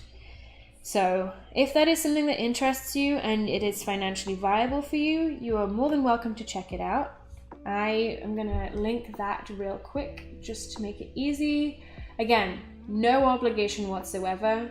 I just want to plug it to let you know it's here. I did recently update it, like within the last month, and I'm very proud of the update. So, so yeah, here you go. Here's my Patreon. Yeah. That is where, also, if I end up like hiding these videos, I will keep them available on Patreon. I do think, as I discussed in yesterday's stream with people, that the likelihood is I might unlist these videos, but keep them in a playlist. It's public, so you can access it anytime, but so it doesn't clog up my feed. Haven't decided yet. I may never decide, but I'm just getting my thoughts out there right now. I also noticed that rotating the screen makes my sketching way faster. I started on a screen tablet, but for the last 7 months I've been working mostly on my iPad and it's totally changed my way of sketching. Yeah, so one of the things that I think that I'm very fortunate with is I have never had wrist issues. One of those things is my mother taught me from a young age is to draw with your shoulder, because this has the most mobility and gets the least worn down. So that's a start, but also by rotating my screen, my lines, like the arcs I make with my elbow and shoulder, are consistent. I'm not like awkwardly twisting my wrist in strange ways here and there. And I know you can rotate canvas on things like Photoshop and so forth, but it doesn't feel quite as intuitive to me. And so I feel like working with an iPad is much better for that. That being said, I'm getting neck pain right now, but it's mostly because this chair is too high for this table. Like ideally I want my iPad up here, but then you won't be able to see my ugly mug. I'm kidding. I don't think I'm ugly. I think I'm pretty decent looking. Fun fact, maybe not that fun, but in my CalArts sketchbook talk-through videos, actually all my CalArts sketchbook videos, you could not see my face. And the part 1 like walkthrough of my video, whatever it's called, of my sketchbook, that is my biggest video to date. It has over 1 million views. And because of that, I had a lot of people view it who are not subscribers, who have never seen me before, are just looking at that video.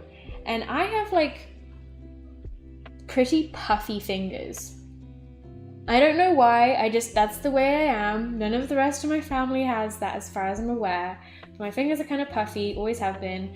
And so, because that was the only thing you'd see as I was turning the page, I had this weird like collection of haters who would try and insult me by saying I was fat because I had puffy fingers. very odd, really, really odd. And like, okay, first of all, nothing wrong with being fat. Dropping things all over the place. So long as you are taking care of your health, you know, it doesn't matter what size you are. But I would not call myself fat. So I don't know, it was a very, very strange thing. And then I had someone else, like this one individual who was going on all of my videos from that era where I had my nails done and they were yellow, and would like try and insult me in any way possible, but it would always root down to my ugly piss-colored nails or my ugly neon gaudy nails, blah blah blah blah blah. And it's like there was this really weird obsession. It almost seemed like fetishistic, but like the reverse. Very, very odd. But either way, the conclusion is people suck, but I'm not going to take it personally because they're either trolls or they have some deep self-esteem issues that needs to be confronted, and it's currently projection, and I just happen to be bearing the brunt of it for now. And so, yeah, I've learned to not take those comments personally because I know how I feel about myself. I know how the people I care about feel about me, and that's what's important. So yeah, again, if you are fat or chubby, whatever you want to say, so long as you're taking care of your health and happy, that's what's important. You know, your value is not determined by how much you weigh, which I always think is the most bizarre thing. Like, why? I don't know. I don't get why people hate on the way others look. It's ridiculous, but again, it comes from insecurity and maybe being brought up in a terrible way. But hopefully, it's just a bunch of 12-year-olds that grow out of it. I say hopefully. Unfortunately, it's like, you know what? A lot of adults are part of the problem. But yeah, that's the internet for you. Nothing will ever top off the hate I got from my Husband Hotel videos, though. But I learned a lot from that, and I don't think I deserved that hate because it was like literal death threats, like literally hundreds of very descriptive, not unalive threats. So yeah, that was a big turning point for me. It was made me realize that it literally is a bunch of 12-year-olds on the internet who don't know the weight of their words. It also made me realize that that video was not done as well as it should have been, but that was almost 2 years ago. Well, yeah, it was over 2 years ago, almost 3 years ago. So I've learned a lot since then. But yeah, be kind to people on the internet, guys. We're all real people. Unless it's a bot, but that's a whole other thing. You don't know how much your words can impact somebody, both for good and for bad. So yeah, if you have the chance to make someone's day, and it only takes a couple seconds, you know, a couple of polite words, a nice compliment, do it. Why not? In fact, you guys have been making my day so far today with all the kindness in this chat. Like, seriously, it's very nice. Papa Meppity signing off for now. Thanks for being so kind to my little girl. She really loves streaming, particularly the feedback you folks give. Oh, bye, Papa. Have a good evening. I love you very much, and I miss you, and we should call sometime soon. I know we called yesterday, but we should call again. Hope you and the peacocks and the cat and all of the animals at home are doing well, and I hope you're doing well too. Bye, Pappy. Everyone say bye to my dad. Bye, Papa Meppity. I feel like there's got to be like a better name for that. Papty? I think someone said that in the comments earlier. Papty? Papepity? Mepipap? Oh god, they're all terrible. Anyway, I haven't even watched the Has Been Hit video yet, but I knew the comments would be a dumpster fire. Yeah, and that's not even like, you know, every fan base has its problematic like collection, and they're usually the loud ones that are very attached to something and take everything critical of their beloved stuff personally. And so I want it to be very clear that this is not me talking about like the fans as a whole, just the fans that are problematic. You get it in every fandom. I'm sure I've got some toxic Meppity fans, which if you're one of them, please stop. But yeah, so it's funny, I actually know some people who are involved with that show personally now, and they're all lovely individuals, they really are. So I think a lot of people generally just have made the assumption that I like dislike anything to do with like anyone involved, which is completely untrue. In fact, it's like much the opposite. I massively look up to it. I've always wanted to pitch something via the power of a YouTube video, and then when that happened, it's like, oh, so this is possible. I want to do that now. Like it was a reassurance that I can do it too. It looks like everyone's had the same idea though. Everyone's trying to make a pilot these days, which I have nothing against it, but I think in general, I'm going to sound like a bit of an asshole, but I think people severely underestimate what is needed to make a good pilot. And I say that because I've made plans for mine and I keep failing at every single hurdle. Like there's always something off every single time. So yeah, this is not me being on some high horse. I am very, very aware that I have a lot of improving to do too, but that's kind of why I'm not interested in doing a pilot just yet. I'm interested in practicing, maybe eventually pitching, but for now, I need to focus on my base level skills. Yeah, anyway. I guess the general thing with all of that is people think that the internet is anonymous when it absolutely isn't. And it's a lot of the time kids that don't realize that, or just like adults that have nothing better to do. And I know that's like a cop-out statement, like, oh, they have nothing better to do. Of course they have better things to do, but they get like a sense of self-worth from insulting people, because then it's like, oh, this person's worse than me, therefore I'm okay. That's like very common, unfortunately. But yeah. Also, okay, going back to actually discussing what I'm working on right now, this is taking longer than I was anticipating, and I'm almost certain it's just because I've been talking so much. But hopefully this is like interesting to you, both what I'm talking about and me actually drawing. Does anybody have any questions associated with what I'm working on, with the actual line art? Preferably stuff that I haven't already answered, but if you don't know, if you joined late, that's okay, I understand. I will happily answer again. Okay, this pose is really difficult because this nose is too big, so I'm gonna need to shrink it, like quite massively actually. Something like that. And what is it? The nose, normally I would add like a thicker line here, right? Because of the depth thing, but because the nose is so gentle, we're going back to that word, I don't think it warrants that thicker line. What is it? What is it? Well, someone asked me what I think about Vune. What do you think about Vune? I think their work is phenomenal. I think that work is incredible too. I was fortunate enough to be in a class with her once. She's very quiet in class, doesn't really listen to any of the instructions from the teachers, which normally kind of bothers me because, like, you know, you're paying to you know, hear the wisdom from these people. But the fact of the matter is she did not need to listen. She knew exactly what she was doing, and by her not listening, that's how she ended up with, you know, the work she does. And that's incredible. And so it's a rare case of like me being okay with someone not paying attention, I guess. Yeah, because she was in her final year of Cal Arts when I was in my first year. I never properly got to speak to her though. I wish I did.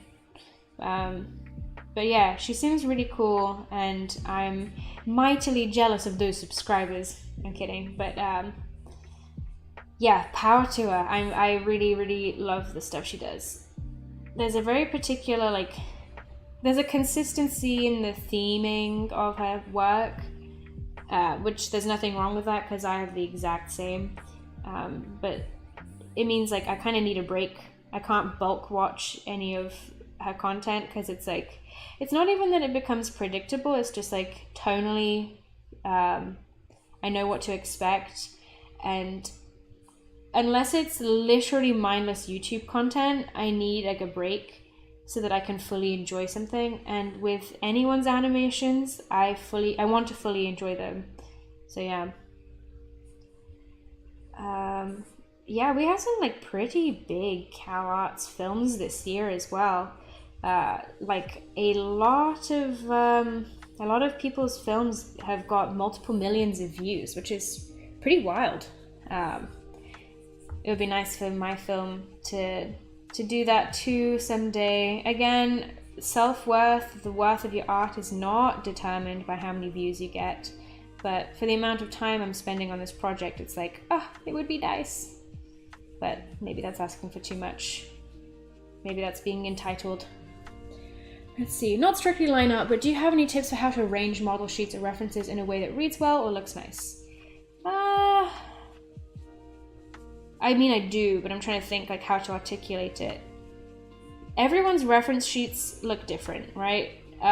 Sometimes if you're working like for a show, for example, then it's kind of different. You might have a very specific set of rules on how you lay something out.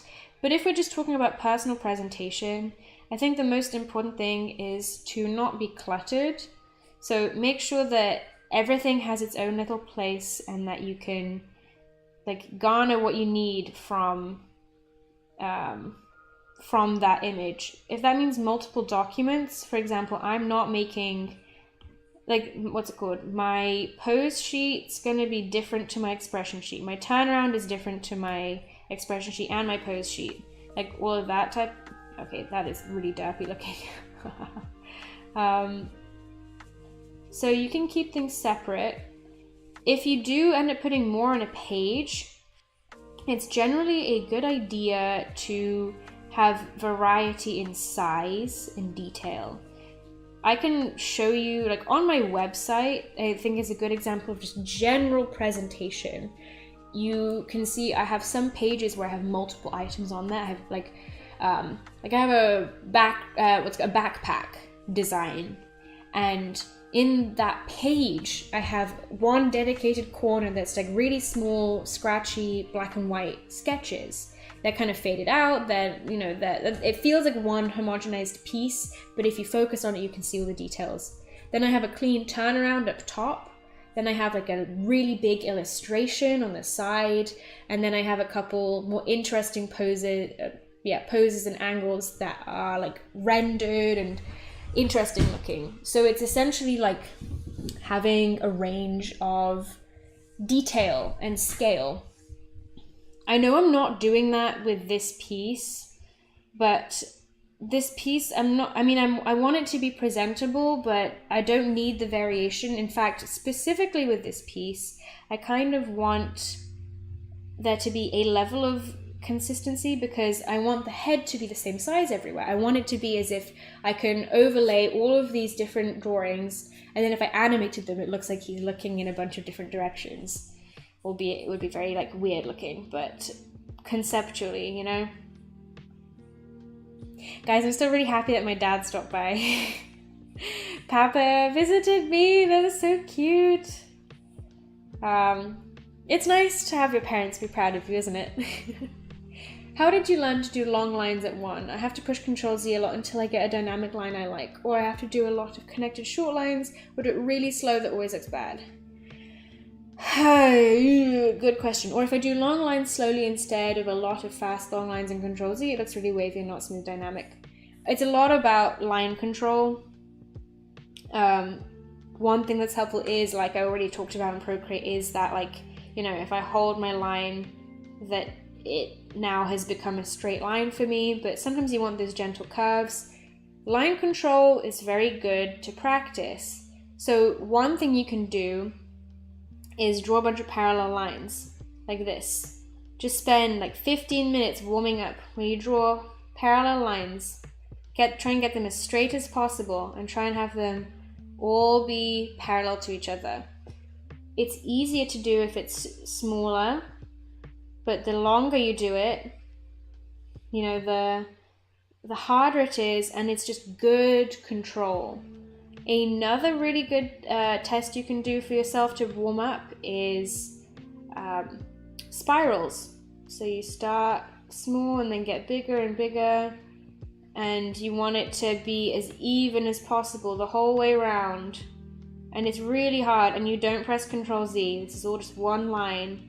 And you don't go slow, you go at like a kind of a medium pace. You don't need to go fast either.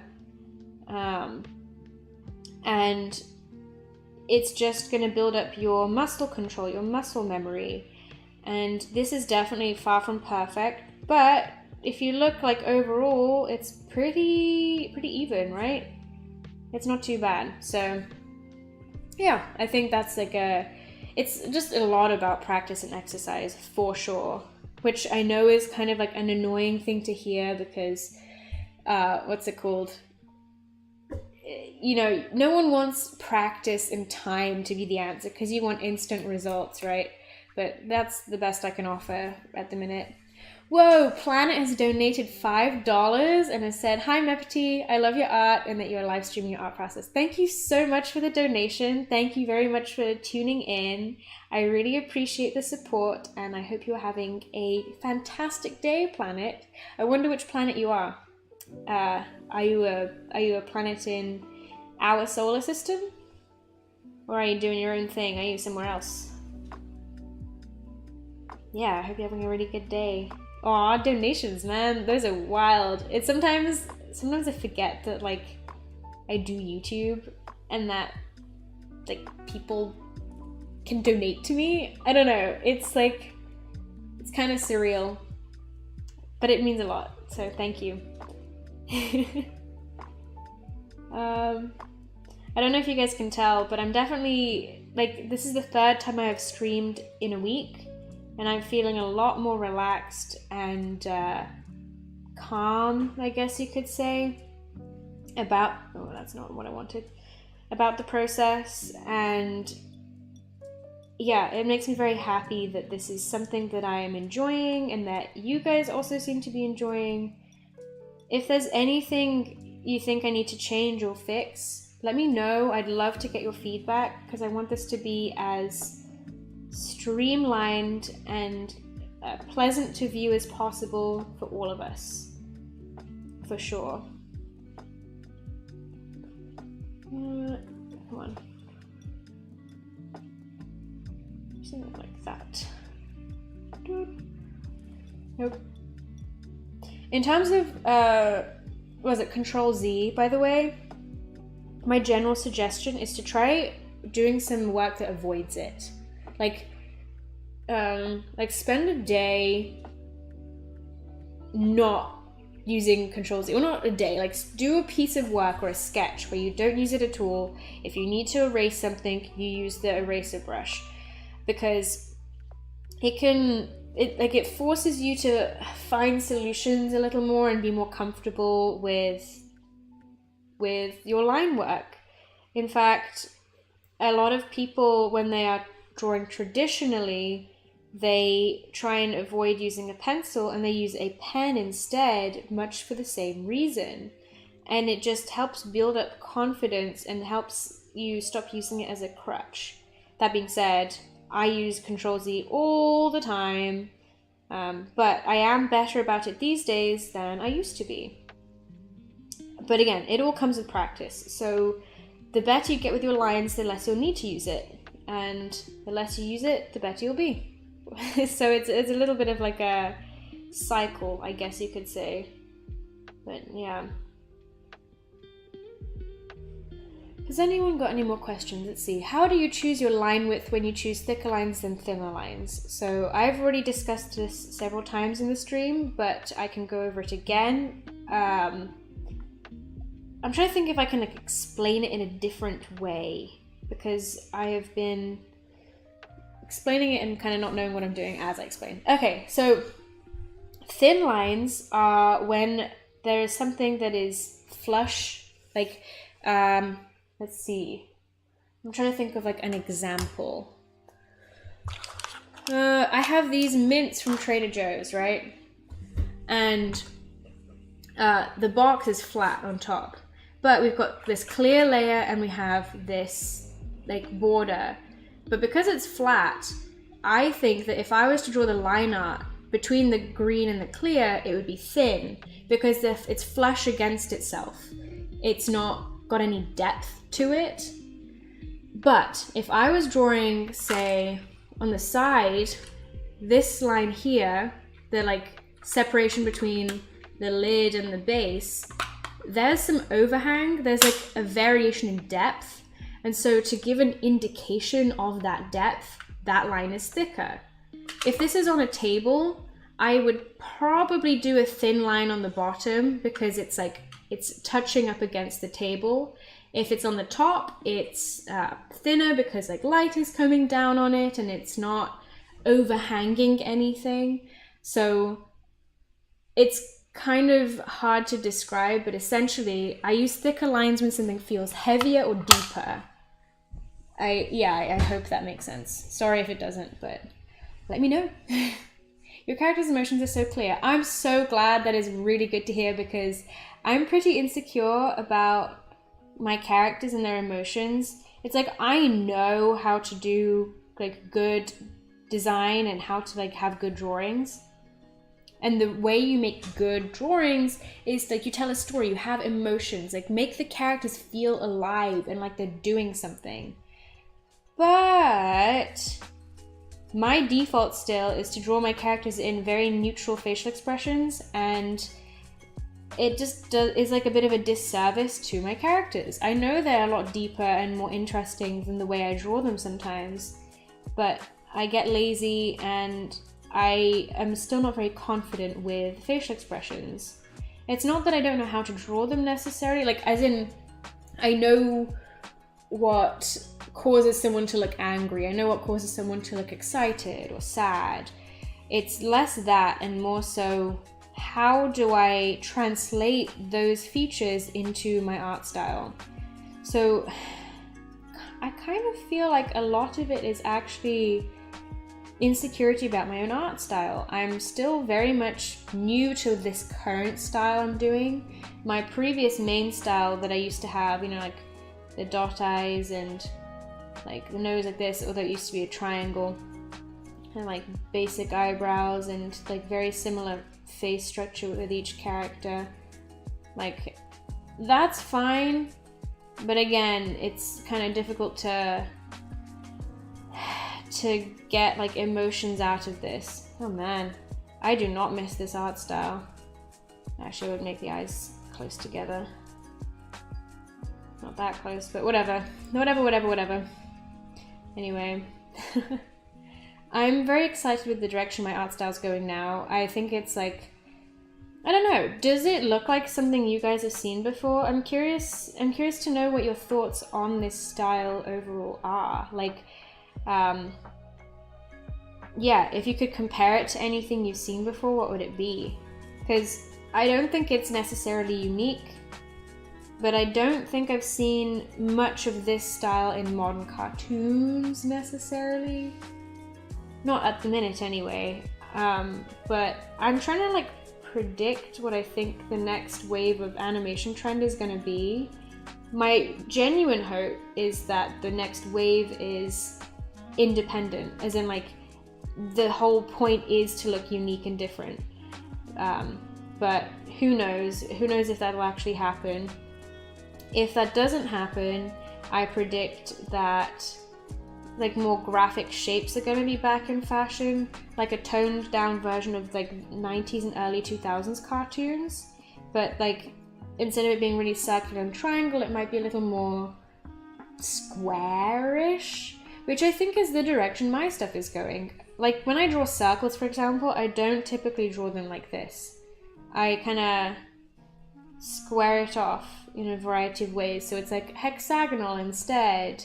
Or like if someone's face is kind of round like this, it's like, okay, actually I add a different type of curve and pair it with another type of curve.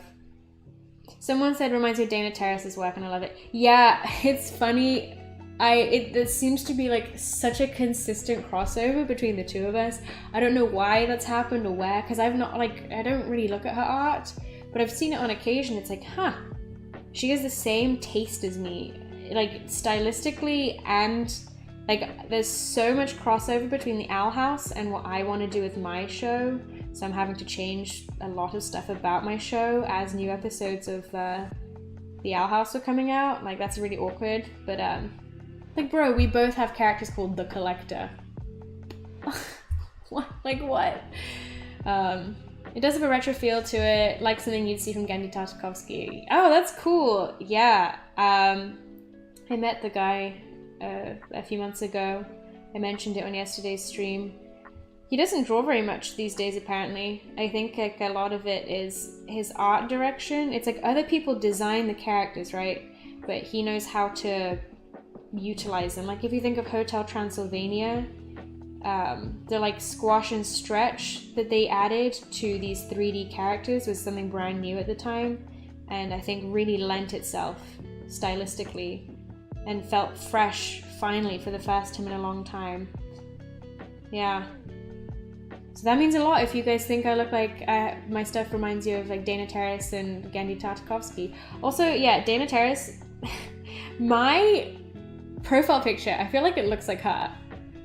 I mean, it's meant to be me, but wait, let's see if I can face the same way. This is my profile picture. That looks so awkward. But yeah.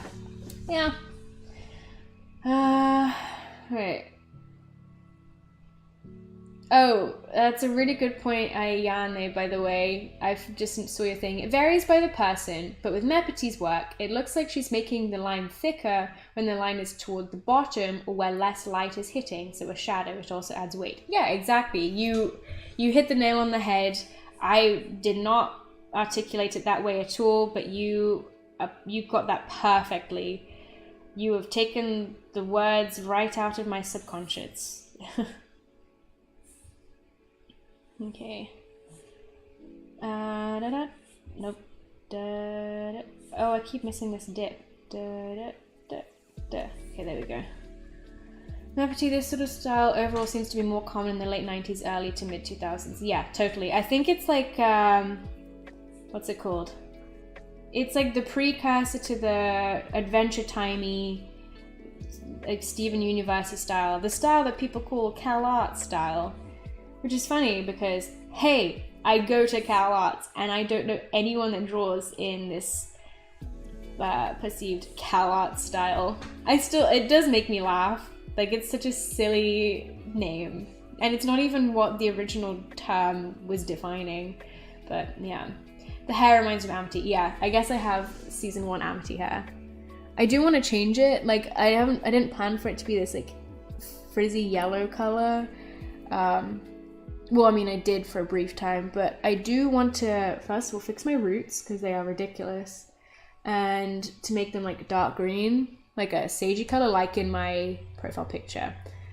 But I cannot afford to go to a salon right now. I gotta pay rent first. That's my priority. Oh, living life as an adult. Okay, I just noticed something, and that is that these eyes are not symmetrical enough, and the pose does not warrant asymmetry, even though the mouth is like slightly asymmetrical and like the nose is curled up. Okay. It's more like that, I think. Yeah.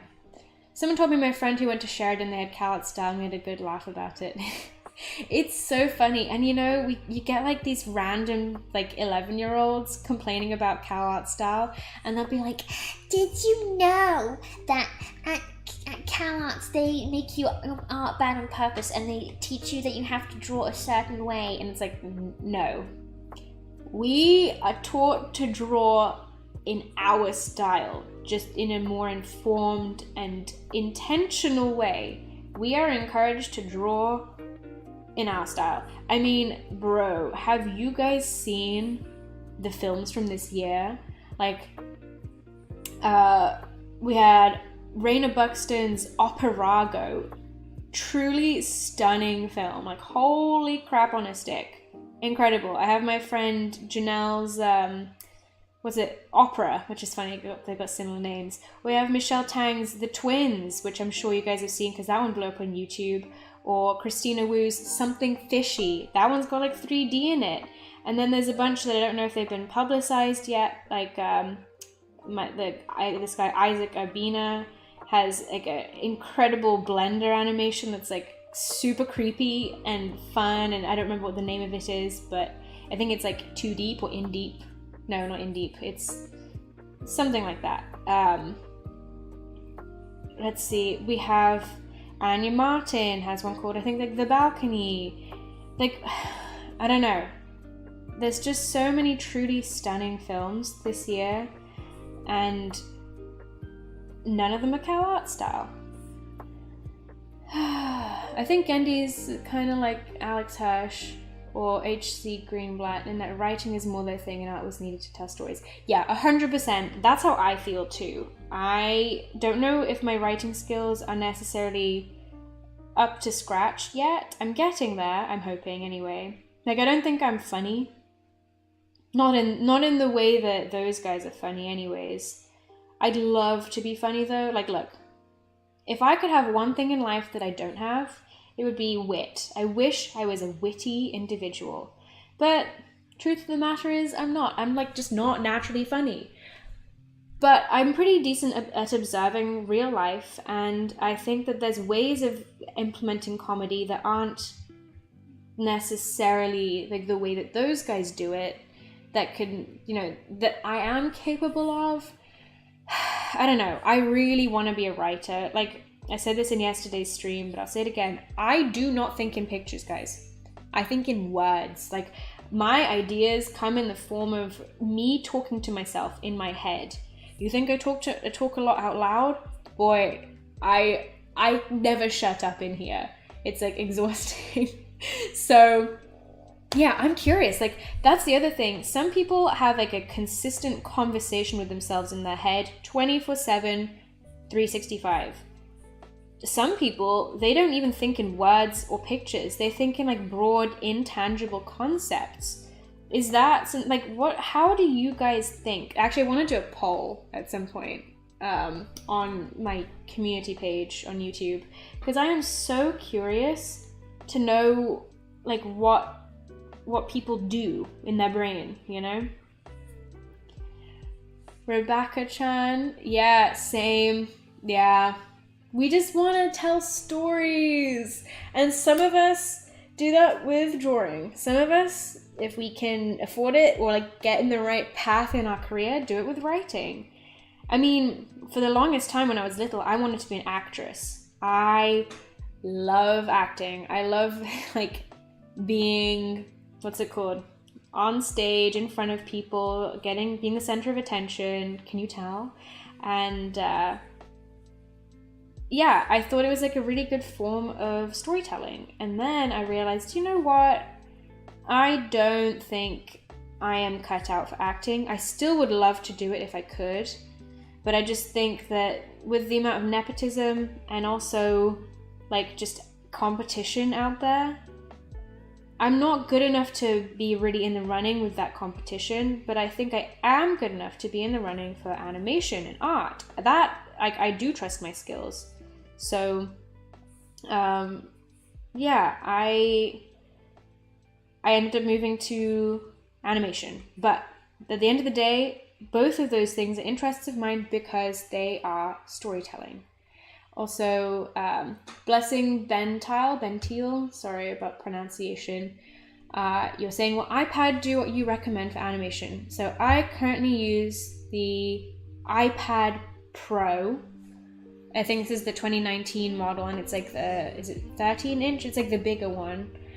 But as Ayane says, I would not recommend the iPad for animation. I would much recommend a screen tablet with your computer. But if you want an iPad for animation, the 12.9 inch Pro would be best. Yes, so I have the 12.9 inch Pro. It's from 2019, and I think they have more recent models these days. That's what I would recommend if you are getting an iPad. But in terms of the actual software available on an iPad to animate, it's still very limited, and it's kind of like really difficult to manage when you don't have hotkeys, like as in a keyboard. And iPad software typically does not have features that would, like, I know you can like physically plug a keyboard into an iPad, but because these software don't expect it, they don't really have that as an integration. So I agree, if you want to take animation seriously, I would suggest having a computer and a tablet. And a tablet can be a Wacom Cintiq, can be Huion, which is what I use. I actually have a Cintiq that I got and I haven't used it. I don't know what I'm going to do with it. I got it for free, so I have it. And I might sell it. I don't know. But what was I saying? Yeah. Anything like that XP pen, like all of those things are very useful, and that's what professionals use. Like, we don't animate on iPads because the software we use is not on an iPad. And so if you want to take actual like software learning seriously, because that is a really big hurdle. Like, I don't think I'm bad at animation, but the software learning aspect is the hardest part for me. So if you can kind of jump the gun, get ahead of that before you have to like do it for a job or whatever, then PC, computer, highly recommend.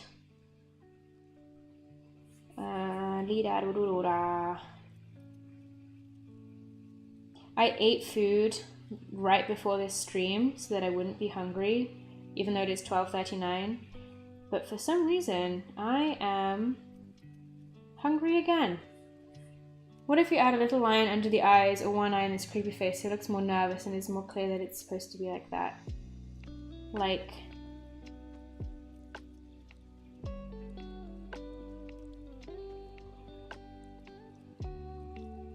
Oh yeah, I was going to adjust this, wasn't I? And then I totally forgot I was doing that. Well, first of all, one pupil is bigger than the other. That's creepy.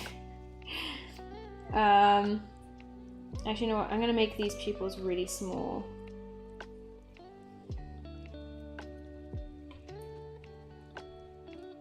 Because that's creepy AF. Let's duplicate this. Duplicate. We have a Huion monitor from 2017, but I need to replace it because I can't buy pen nibs or chargers anymore.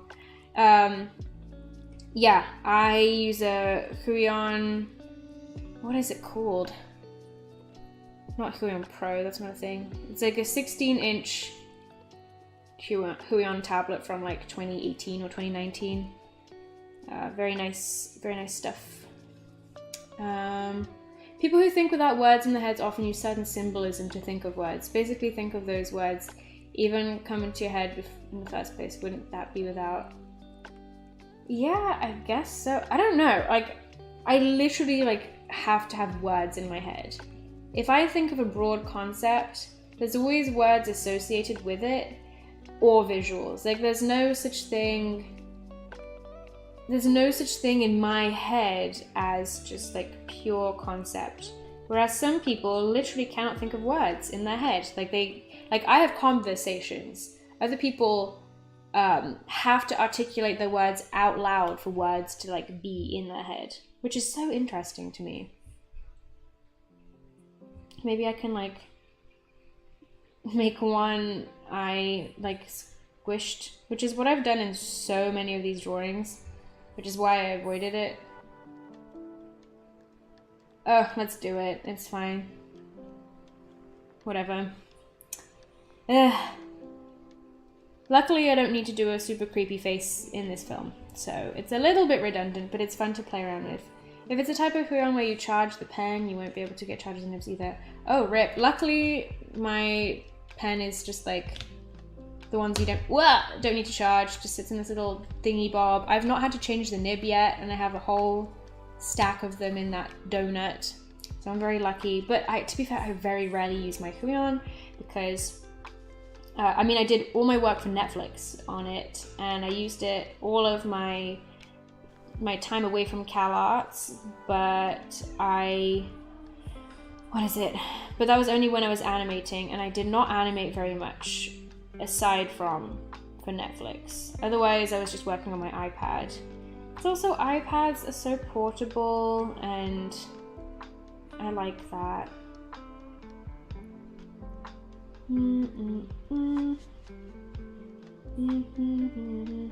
I'm curious, do you guys have favorite art YouTubers?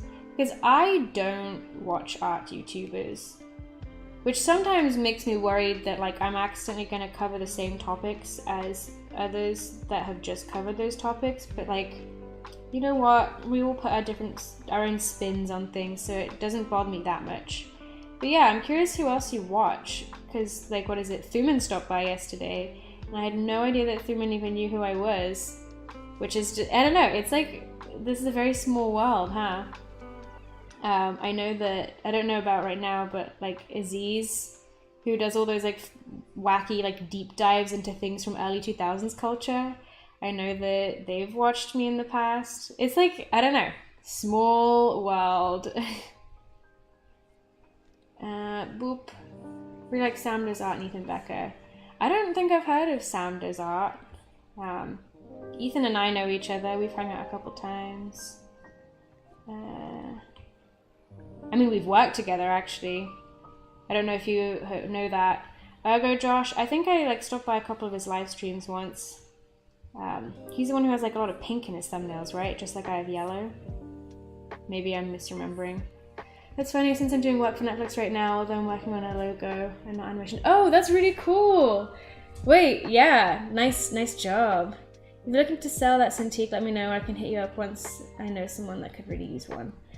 Yeah, I might, what's it called? I might sell it. Like, I don't know what I'm doing with it just now. I'm waiting until I get a larger Cintiq that I was meant to get for Christmas. And that's been a whole mess, that here we are, like literally 7 months later, and I still haven't gotten it, but we're getting there, slowly but surely. Anyway, Cynics, Ahmed Aldori. Oh yeah, I know those guys. I've like spoken to a couple of them on Discord, like on a call before. They all seem really cool and all very, very talented fellows. It feels like the art world is very, like, people who watch art YouTube are very lucky with like the range of people they get, and everyone is like so smart and like talented and gives good advice in their own ways as well. Like, I feel like art YouTube for a long time was full of like kind of like bad advice, and that's back when I was watching it, and then I was like, you know what, I'm gonna do my own thing, and then I stopped watching art YouTube. But yeah, I watched Ethan Beck and was happy to see a collab with him in the horse story animation. Yeah, that was fun. That was like over a year ago now, which is kind of wild. That took such a long time to come out because like we were all busy. Like some of the animators were not getting things in on time, and then like people were on holiday and all of it. But it was a really good practice on, what's it called? What's the word? Really good practice for producing, which is something I think I would love to do. Because producing is where you kind of manage every part of the pipeline to a degree. And it's like, you know what? I don't want to be stuck doing one thing forever. So, yeah. Let's see. Subjectively. I don't know. I've not heard of subjectively either. That's really cool. Lemon Collie. Well, yeah. Lemon Collie is one of my actual close, like, in-person friends. So, yeah. Very, very cool individual. We worked on the film Warm Welcome together. That was her phenomenal design for Flamey, that little flame character. I designed the kids, but yeah, she designed the flame and did some like colors and backgrounds. I don't know. I'm surrounded by such a like beautiful, talented pool of people, and I'm grateful every day for it. Like I'm feeling all like mushy gushy when I talk about it. Lemon Collie, if you happen to be hearing this, I'm a big fan. what is it? His art has been starting a whole trend, especially on Instagram, with his Disney-style inspired painted women. Well, if it's on, what's it called? If it's on Instagram, I wouldn't know because I don't use it anymore. I know I posted that like the other day, but I like literally don't use, what's it called? I don't use Instagram anymore, yeah. I've made a few art videos, but I don't know if I count as an art YouTuber since my stuff was more illustrated story time. I think that kind of counts as an art YouTuber, as you know, there's like that whole broad thing of you have like the art commentary community. Although to be fair, I don't like the art commentary community. Is that a hot take? I don't know. I think there was so much like drama and venom, and it's all infighting because when you run out of content to talk about, you have to create content. And if you're a drama-oriented like channel, that means you have to create drama, and I'm not here for it. But in terms of like story time, illustrated stuff, I definitely think that's an aspect of the art community. I don't think I've seen your stuff before, but I'll check you out after this stream. That sounds really cool. Like, I don't know. I love story time videos, but I don't know what I'm doing. Like, I don't think I have any interesting stories to tell. Or it's like I'm nervous that someone from my real life is gonna like take it the wrong way or something like that. Or just, I've had low-key this year at Cal Arts got kind of difficult at points because I think people judged me for being like on YouTube, which is funny because I literally didn't post like basically all year. But people get very wrapped up in like clout and stuff, and it's sort of strange because I don't do this for clout. Like, hey, I love the followers, I love the support, I really, really do. But I was doing this for like 6 months of my life without making any money. Right now, I am not making enough money to like properly pay rent, like unless I became really consistent in my posting. So yeah, I do this for the love of like, what's it called? For the love of bonding with my community and like educating people. So yeah, I don't know, that's what I do it for. Oh yeah, Lemon scares me how good she is. She posts so rarely, but the videos are always a gem. Yeah, she always puts so much like time and research into her work, and it's like, it really shows. Her stuff is like so freakishly gorgeous. I don't know if you saw her most recent film, Birdsong, but I believe she's working on a video associated with it.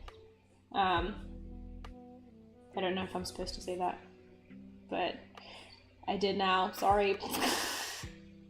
Have I heard of Gartic Phone? I've never played it, but I do know about it. Yes. Let's see. I enjoy consuming her content, but not for learning. Some of the advice she gives didn't really help me to improve. Wait, who is this? The community is very wholesome and everyone seems to be close to one another. One day I hope I can create content the same like this. Oh, bye the cool dude. I'm assuming you've already left now, but thanks for stopping by. On the other hand, channels like Ethan and Meppity or Procreate help me to get better. Yeah, I think we're more focused on like the actual technical stuff of art. Technical and like social stuff as opposed to like the community aspect.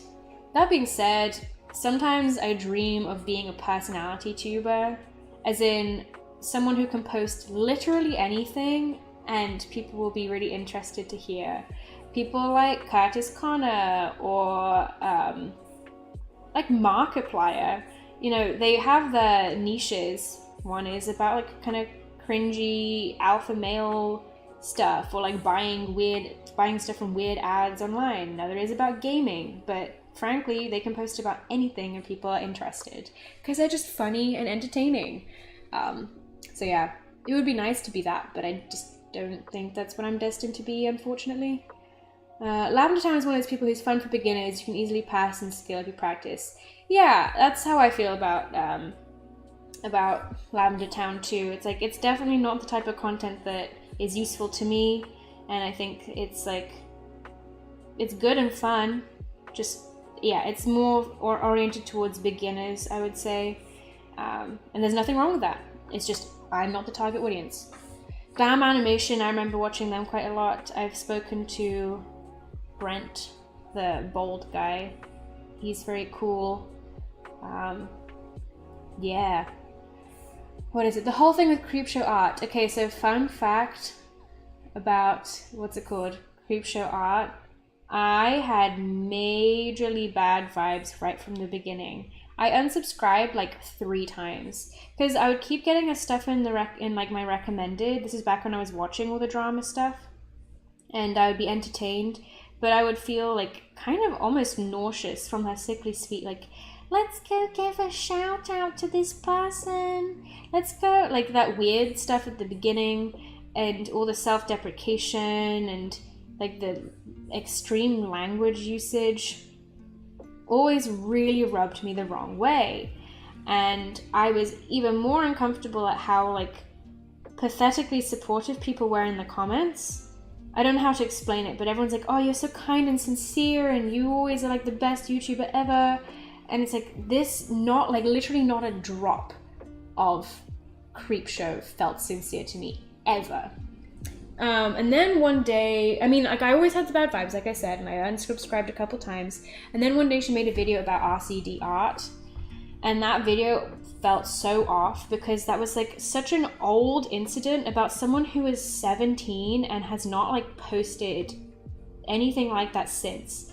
And to me, it was like, you are picking up a dead horse and bullying them for content years after the fact, because it's convenient for you. You claim to like know all this stuff about this person, and are just making their life a misery, you know, picking at old wounds because you want to make money from it. And it just felt so wrong. And then it made me realize like, oh, hang on a second. You're doing that with like everyone that you're talking about. You know, like you are making everyone else's misery your entertainment. And I felt very uncomfortable. So yeah, that was like my final unsubscribe.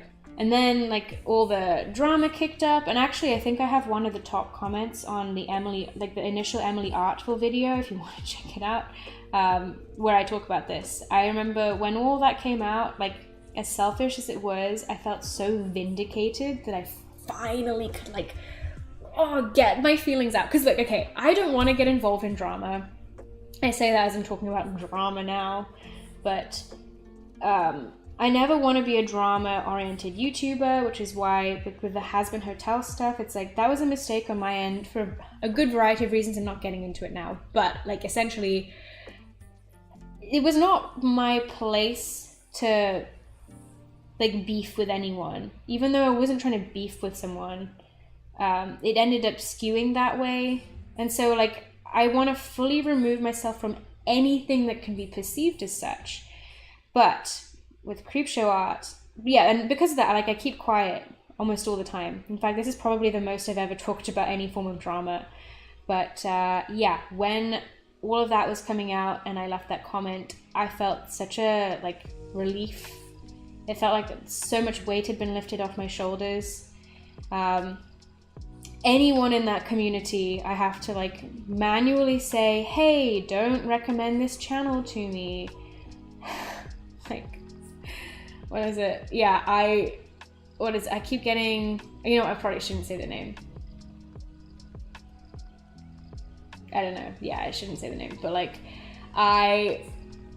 this one YouTuber keeps getting recommended to me constantly, and I manually have to be like, do not recommend this channel. And I guess like they made a new channel or something, like the old one got like deleted by the X or something. You can probably figure it out who it is if you follow any of that. And so I had to be like, hey, do not recommend this channel to me as well, because like all of it is bad vibes. Even if it's got this perceived like we're taking accountability thing, it's like, yeah, but you're still in this community and you're still feeding off of this behavior. Ew. Anyway, I should probably move on. Although I'll read some of the comments. Let's see. I felt really uncomfortable watching her before all the drama. Yeah. Creepshow seems like one of those types of friends with whom a friend to her is only someone who agrees with everything she says and pampers her. She seems like a classic narc. Yeah. I do a sketch meetup with BAM Animation. See them on the 23rd in Burbank. If you're interested, the group is called Sketch Tunes. Just a bunch of industry animators, story artists, and designers. Oh, that sounds really cool. I might not be able to come because I think I'll be on an airplane. But I will be flying into Burbank at some point. Would it be, was that on the 23rd? I don't know. I don't know when I'm going. But it sounds really cool. I'm sure we'll meet up at some point, Adam. I'm almost certain. You seem to be around quite a lot, which is cool. Dude, only real ones remember Birdie. That whole thing was so crazy, bro. Animation meme drama was insane. I have no idea about, I don't know who Birdie is. I've never been in like the animation meme community at all. I just know it's like a bunch of animations that people bob their heads a lot. Which is like, you know what? You go, girl. I don't know. I mean, some of them look really cool that I've stumbled upon, but most of them are just like head bop, and then like, I'm sad, and then like normal. And it's like, oh, I'm crazy. I don't know, like it makes me cringe. It's definitely like, it's got an audience, it's got a target audience, and I'm not hating on that audience, okay? Let me clarify. It's definitely not for me. Let's see. Late to the stream, but hello from Capitol Hill. Hey Tyler, hello. Yeah, hope you're doing well. Nice to see you as always. Yeah, Ethan Becker had to address some misconceptions and change it because he never wanted to hurt people. I don't know about that. I just know that like he has really like scary sounding thumbnails and titles, and I used to think he was like genuinely a drama tuber person. I still haven't really watched his videos. Sorry, Ethan. But the few I have seen, he's really, really educational. He knows what he's talking about, and what was I gonna say? And he's not actually like drama oriented. He just has those thumbnails. So yeah, that's funny. I hope to never have to deal with more controversy than I've dealt with already. That being said, like I really don't, but every time it's happened, I have learned an awful lot, and I'm very grateful for what I've learned. And I think it has made me a better person. And when I say better, I mean a more patient, accepting, well, not even accepting, I've always been accepting, like a more understanding and patient person. Like I don't take things personally anymore unless I know I'm supposed to, but if I'm supposed to, then I try really hard to like not. You know, like I'm trying to not feed the trolls kind of deal. Yeah, guys, this has taken like 7 bajillion years. I'm so sorry. I swear we're gonna like wrap up soon. Like on the line art. This is kind of concerning because if I'm gonna be animating these guys, if it's gonna take me like 10 minutes per frame and I have to do like several thousand frames, I might be stuck for literal months. And that's just the beginning, because my animation, like the 2D animation that is like the characters, is going to be integrated into a 3D background with things like moving around in 3D space. So, it's going to be a lot. I'll fully admit that I'm a bit of a sensitive person, so Ethan's initial presentation style scared me off a bit, even though I found the advice to be good. Nowadays it doesn't scare me as much though. Yeah, no, I felt very much the same. It was only like after I like spoke with him and met him and stuff that I got a better idea of what was going on. Yeah, he's definitely a character. But aren't we all? Isn't that the fun of being an artist? I think we're all characters inside, which is, I mean, I love to dress up. Going back to like kind of like the whole attention seeky thing, it's not that I dress up for attention, because I really don't. But I do dress up as if I was a character design. I treat myself like a character design because I am. As are you guys. You know, we're all characters in this world. Some of us may be more NPC-like than others, depending on who's viewing, you know. But at the end of the day, we are all special individuals. We're all individuals with our own lives, our own thoughts, feelings, fears, interests, passions, dreams. And I think it's like fun to have our clothing kind of reflect it in a way. what does the 3D stuff look like? The stuff I have so far is on my Patreon and on my website. So if you want to go on my website, it's on the homepage, and you scroll down a little bit, and it's like there's a green apartment is one of the locations. I have, I think, 4 locations in total, actually, or like 4.5, kind of. So I have not finished those because my computer is not really powerful enough and doesn't have enough storage. So I might have to wait until I'm back at school to use the school computers to finish them off. Also, I don't have a mouse. I have to do it with like, what's it called? Mouse pad? Is that what it's called? That thing. So, yeah. But I really am excited about the 3D because it's like hyper realistic looking. And normally I don't like hyper realism with 3D animation because it's like, at that point, just use live action. But the fact of the matter is I can't use live action because I can't afford like elaborate sets that are designed exactly the way I want them. So for me, 3D is a solution to 2 things. 1, it means I don't have to draw backgrounds. Great, because I don't like drawing backgrounds at all. Am I bad at them? No. Do I enjoy them? Absolutely not. So that's why I really don't enjoy doing backgrounds. Not sure why. So yeah, for me it's like a good solution for that. And also I think it's fun to do mixed media. Like, it's so fun. There's so many ways that you can present things together, and it's kind of, I wouldn't call it a shame necessarily, but it's like so many people just cap out at doing like simple 2D animation, flat color, fill tool, basic black line art, and it's like, there's so many other things you can do. Like, do them. Why not? But that's just my thought.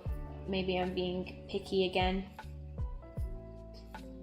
Yeah, you guys are hearing like all of my hot takes today. Do you want another hot take? Okay. Do you know the saying, orange and green should never be seen unless there's something in between? Lies. I completely disagree with that. I love the orange and green combo so much. So if you don't like orange and green together, that's fine. But I like it, and I'm sticking by that forever. Of course, it has to be like the correct orange and green, but like they look so cool. I'm seeing so many orange and green things right now. Like isn't that like a great color combo? Come on, guys. It's good. So, yeah.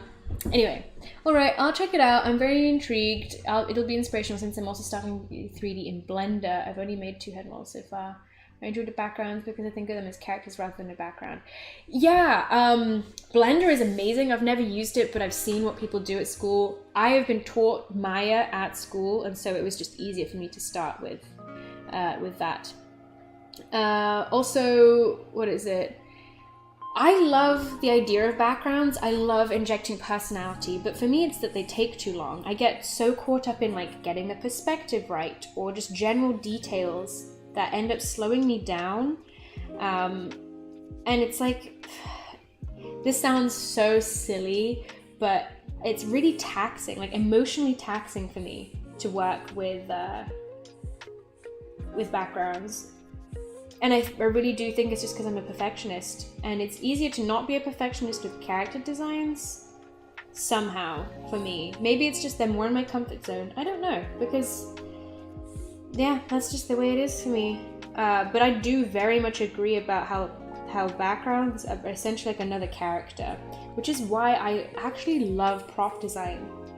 People don't like prop design because they think it's boring. They're drawing like an inanimate object, but that's exactly why I find it fun. Because you're adding personality to something that isn't even alive. You're injecting the personality of whatever owns it into the design, and that's like a whole other challenge in itself. And the best thing about that, like career-wise, is that because so many people don't want to be prop designers, it's a little easier to get those jobs. A little bit. Like, people consider them beginner-level jobs or entry-level positions, but you can have some like really high-end prop designers, they can get paid pretty decently. So yeah, fun fact, I mean, I think I've said this before, but again, should I be saying this? Probably not, but you guys know what my favorite show is, right? As in, like, the show that inspired me to pursue animation. You don't know, Gravity Falls. Let's just say that a certain individual who created a certain show, his team reached out to me once and was like, hey, we would love you to be a prop designer. And then things fell through. So it didn't work out for a variety of reasons. And so, like, boo-hoo. But long story short, I could have been a prop designer on my biggest inspiration's next project. Yeah. Orange hair with green eyes. Yeah, I have green eyes. I had orange hair for a while. It's a bit too orange though for me. Instead, I treat my skin as orange, if that makes sense. Like, I have a lot of green clothes, a lot of orange clothes, and a lot of, like, periwinkle, so which is basically purple. So secondary colors and primary colors separately are, like, my favorite color combos. Good stuff. Good stuff. Someone said, Meppity, what's your experience with working with Daft Penis cartoon? I think I saw you credited. Oh yeah, that was like a really brief little thing of he wanted some opinions on the character designs, and so I just helped out with some basic, like, adjusting shapes and, like, proportions and some color schemes. It was just a quick little something or other, but it was very nice of him to reach out and to consult me. And to credit me as well. I wasn't expecting it, so that was very kind. Let's see. Yeah, it would have been really cool to work on that project. But yeah, things don't always work out.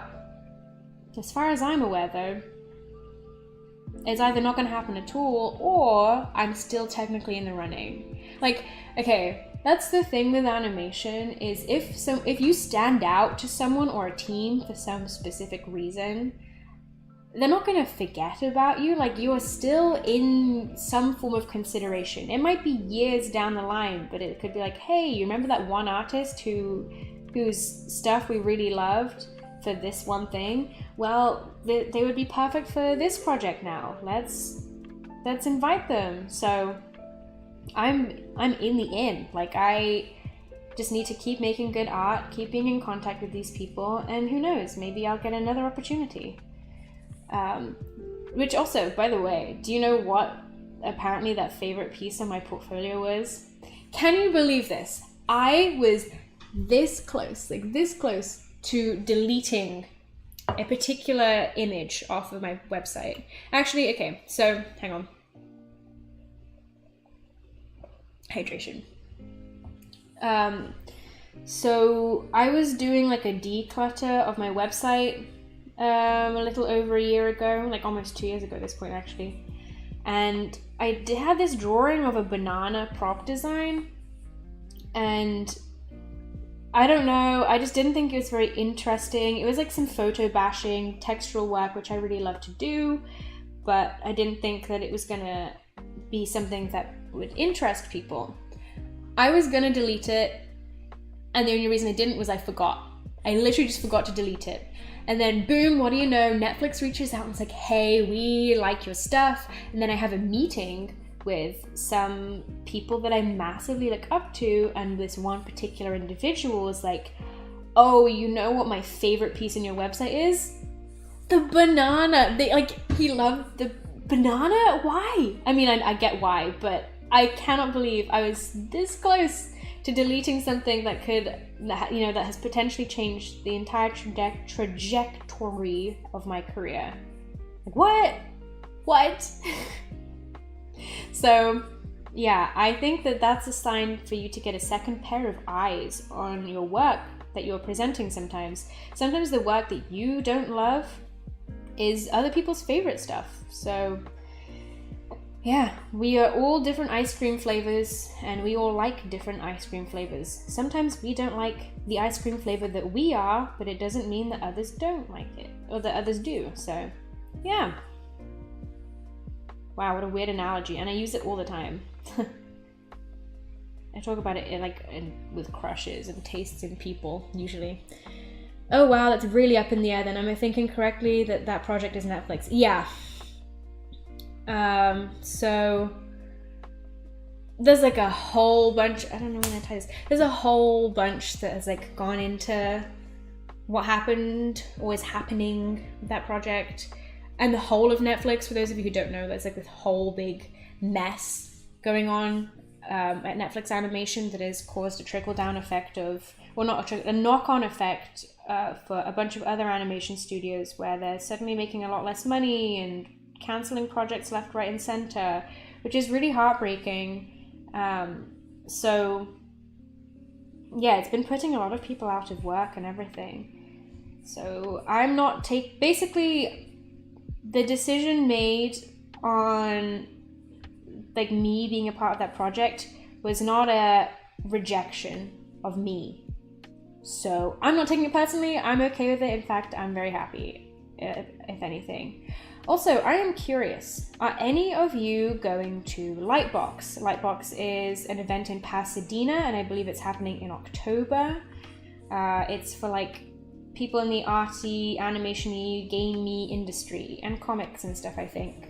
There's going to be a lot of art YouTubers there, by the way, I believe. And I'm going to be there too, I think, on the Saturday? I don't know, I haven't gotten tickets yet, but I plan on being there. And so if any of you are going to Lightbox, let me know. I'd love to meet up. Let's see. What website portfolio hosting do you prefer? So I use Wix. I got sponsored by them, but I actually started using them like a while before they sponsored me. And I have a whole video from about 2 years ago at this point on how to make a portfolio website, especially using Wix, and I genuinely love them. But yeah, you'll be going to Lightbox but are worried about COVID spread. Yeah,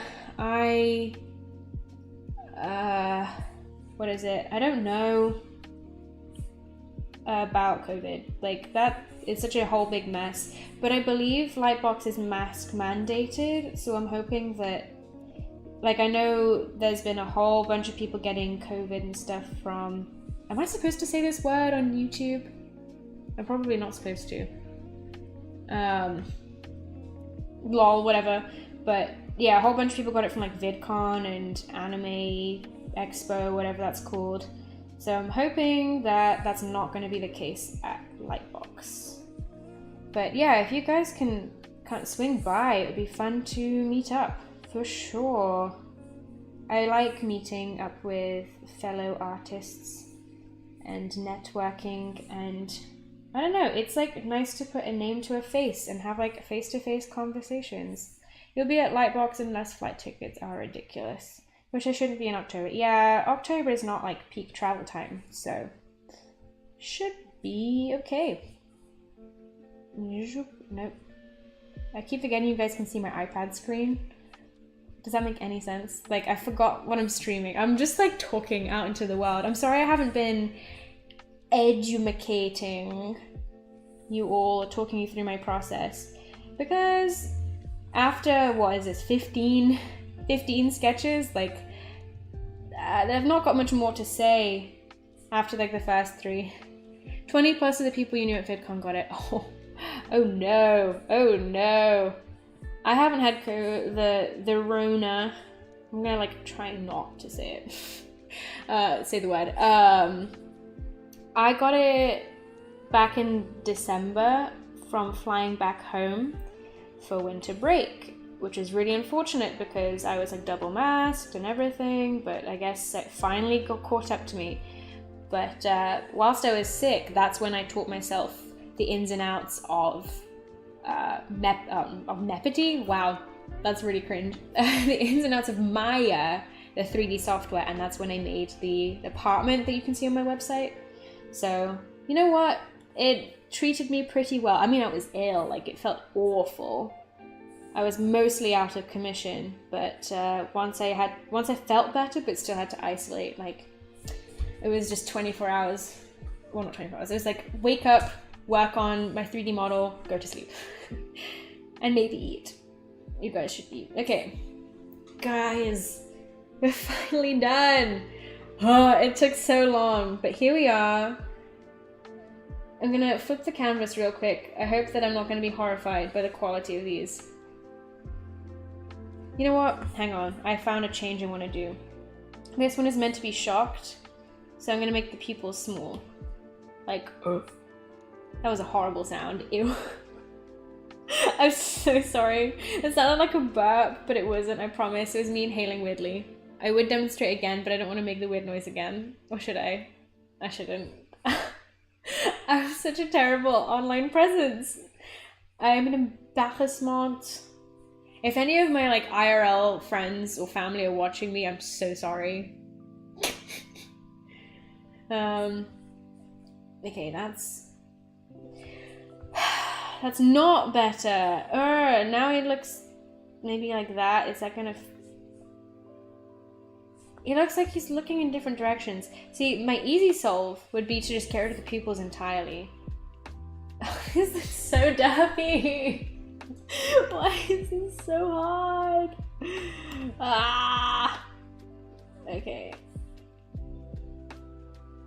This is painful. Help.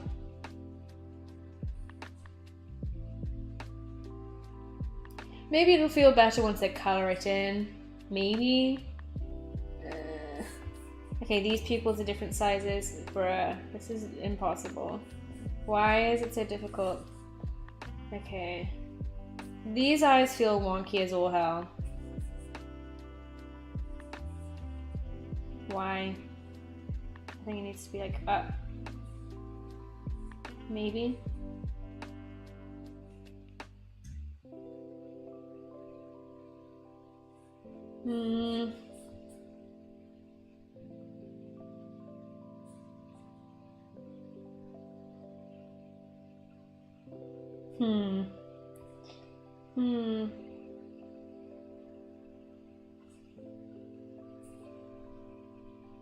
Bro. Whatever, it's gonna have to do. I think it's partly like the eye shape itself causing problems, but we can work with it. Okay. Let's see. They look pretty good. When I make a character look shocked, I usually also make the whole iris really small too. Yeah. I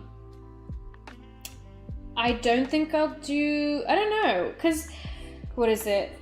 I mean, irises don't change shape or change size in real life, as in the outer part, if that makes sense. Like, that's a very cartoonish thing. That looks so derpy, because I did it wrong. But, yeah, the outer iris does not change shape. It's only the muscle, like, shrinking and expanding to change the pupil size. So... because the acting for these guys is a little more naturalistic, I think I'm going to stick to just having the pupils change size. Very consistent. Thank you. I hope so. I'm going to look at something like that, they get big or something like that. Want them big because he was looking at his child. Not in this one. It was... Where was it? The canvas is flipped and I'm confused. It was this one that he's looking at his child, and then this one that he's looking at his ex-wife, and then this one that he's looking at something else. I think bottom from second left is my favorite. Bottom second from left even. As in, the like the horrified, teary-faced one. Also, I'm going to flip the canvas back now, so maybe you're talking about this dude, but... This one looks like a cat smelled something bad. Do you know what I'm on about? Like, cats make a really specific face. Lol. Okay. Flip horizontal. Alright. Next process. This is me blocking in basic... What's it called? Basic color. So, I'm gonna get his very pink skin. But I think I said in my previous stream that these colors are not final. They are just kind of the vibe that I'm working within right now. But once I do some pipeline tests where the characters are actually integrated into the 3D space, including 3D lighting, and I want to speak with like a film teacher at my school to learn a little bit more about color grading to make it look like Technicolor. Once I have all that sorted out, then I will create finalized color palettes. But for now, yeah, we've got this very pink-skinned dude. And so all I'm gonna do is go on in with, let's see, we'll rename this base. Make it visible. Oh, I'm gonna hide this dude. And then I'm gonna go on in and select the lines and create the base. This is very tedious, and I'm sure there's faster ways of doing it. Like if you had vector line art, you could do this like instantly basically. But because we were working with raster, which is where you see the individual pixels, it's not going to be so ideal for me. And I know you can like do the auto select thing, but unfortunately with that, it's not very accurate. And can you see like these kind of translucent pixels? They always make it look a little crunchy and not clean looking. So I end up just going in manually. What I'm gonna do is I am gonna use the collar of the t-shirt as the edge, like this. And then later, once I'm ready, I'm gonna like use the airbrush tool to, what's it called? You could use the airbrush tool to kind of fade that out. In terms of slight grain and misalignment of color channels, could give the Technicolor look, I think. So, kind of. I did a test. Let's see, what's the best one? Yeah, we can look at this. Is this it? Yeah, like I have a bit of like grain and the color misalignment here, right? But I want it to feel like really authentically like 50s, 60s film. And so this is kind of like an easy solution, I think, but I want it to be like very accurately color graded to the point where like it genuinely feels like that from the film. Because like I'm thinking of analog horror where they have a lot of people who just put like a film grain overlay and maybe like glitch it out from time to time and switch up the color channels, but it's like it feels like something that was done in After Effects. So my goal is to have it be very well aligned. So yeah. In Clip Studio Paint, there's a lasso fill tool that's like magnetic lasso in Photoshop that automatically fills something pretty much perfectly when you swipe around it, even when there's gaps. Oh man, you know what? If Procreate adds something like that, that would be phenomenal. Then again, I have worked the hard way in Procreate for so long with so many things. Like I have worked in Procreate since before they had an animation feature, since before they had the liquify feature. I don't know how I lived my life without liquify because I use it so often. But yeah, if they can add some like magnetic fill tool or magnetic select tool, sorry, that would be a total blessing.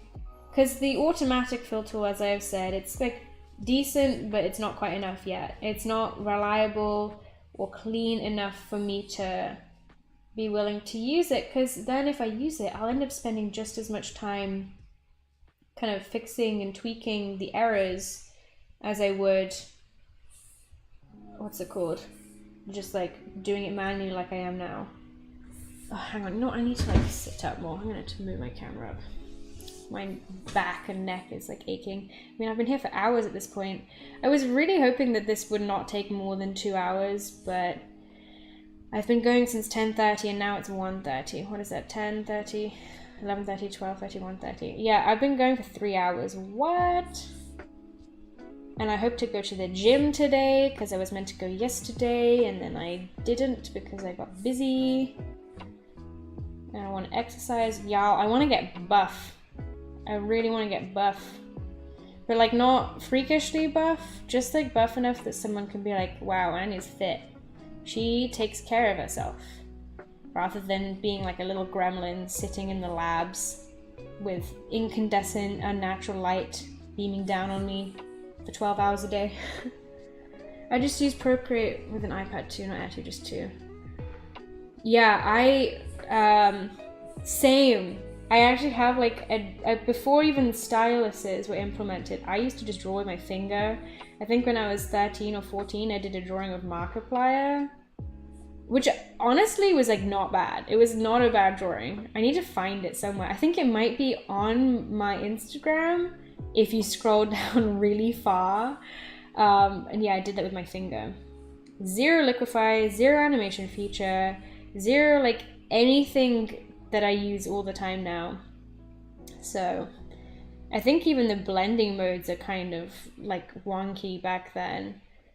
That being said though, I don't think I actually knew how to use blending modes yet. Or I did, but I didn't use them for that drawing. I need to get back to that actually. I've become too dependent on using blending modes to select like shadows and values and stuff, rather than having a deeper understanding of what colors I'm choosing. Girl, you gotta upgrade. Yeah, upgrade time. I do think that I've made the discovery of like, you know, if I buy stuff because I can afford it, like this, like an iPad or something, it literally is like a business expense. So I can write it off of my taxes because it's business expense. Right? I think that's how taxes work. Bro, I don't know. I paid taxes for the first time in April and it was way too stressful for me. I had to pay exactly $5 in taxes to California, which is interesting. And then a whole lot more for the general taxes. Definitely felt that hole in my pocket. I still feel that hole in my pocket because I don't have a job. Well, kind of. Like I don't have a consistent job where I can just like use it and be happy. Hemorrhaging money on things like Uber and food and especially rent. Which would be nice. Which is why it would be nice to like make a little more money from things like Patreon and streaming and all of that jazz, you know. But it's just such a fickle and tricky source of money that I don't think I can rely on it. Commits tax fraud. But legitimately though, it would be a business expense because I wouldn't be able to do work without it. For a variety of things. So yeah, maybe it's tax fraud. If it is, IRS, if you're listening to me, I don't know and I'm very sorry, and please give me a chance to redeem myself and not go to jail. Yeah, I owed like, I think it was like $4,800, something like that. And then literally $5 to the state of California, because all of the work I did in 2021, I was not living in California. I was in the UK, so I didn't have to pay state taxes really, but because I did work for my school, like I'm an employee at CalArts, that's California tax stuff, and so yeah, had to pay that $5. I ended up paying more for like, not TurboTax, I used some other I think it's called Tax Slayer. I had to pay more money to them to file the California taxes than I did to actually have to pay, which was ridiculous. Hello Meppity, big fan from Zimbabwe. Your videos have been amazing and helpful. Oh, thank you, Arthur. I'm really glad that you find my videos helpful. That means a lot, so yay. Okay.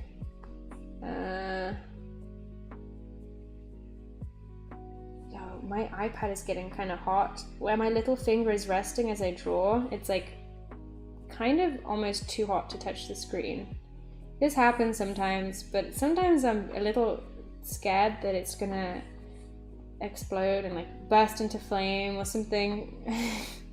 Can you imagine if we streamed that? If like we caught that happening live? Now that would be very interesting. But let's not will that to happen. You can just imagine me explaining myself in court. I mean, I say playing dumb, but I actually do feel dumb when it comes to taxes. Like, no one ever taught me anything about taxes. I went to a fancy private school, gave me zero aid in learning how to manage my finances.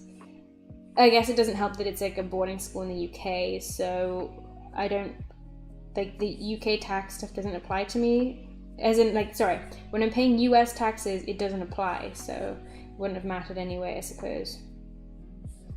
Quality content. Okay, I cannot tell if you're being, what's it called, sarcastic or not. I hope this is decent content, I really do. Eating sleepy dogs. Because, yeah, I'm just trying to be educational and entertaining, and also, fun fact, part of why I'm streaming is because I'm bad at getting work done. So if I stream, then I have like up to, I don't know, 100, currently have 62 people watching me work. So I have 62 people holding me accountable. So, you know, it's an effective, like, what's the word? An effective peer pressure strategy, kind of.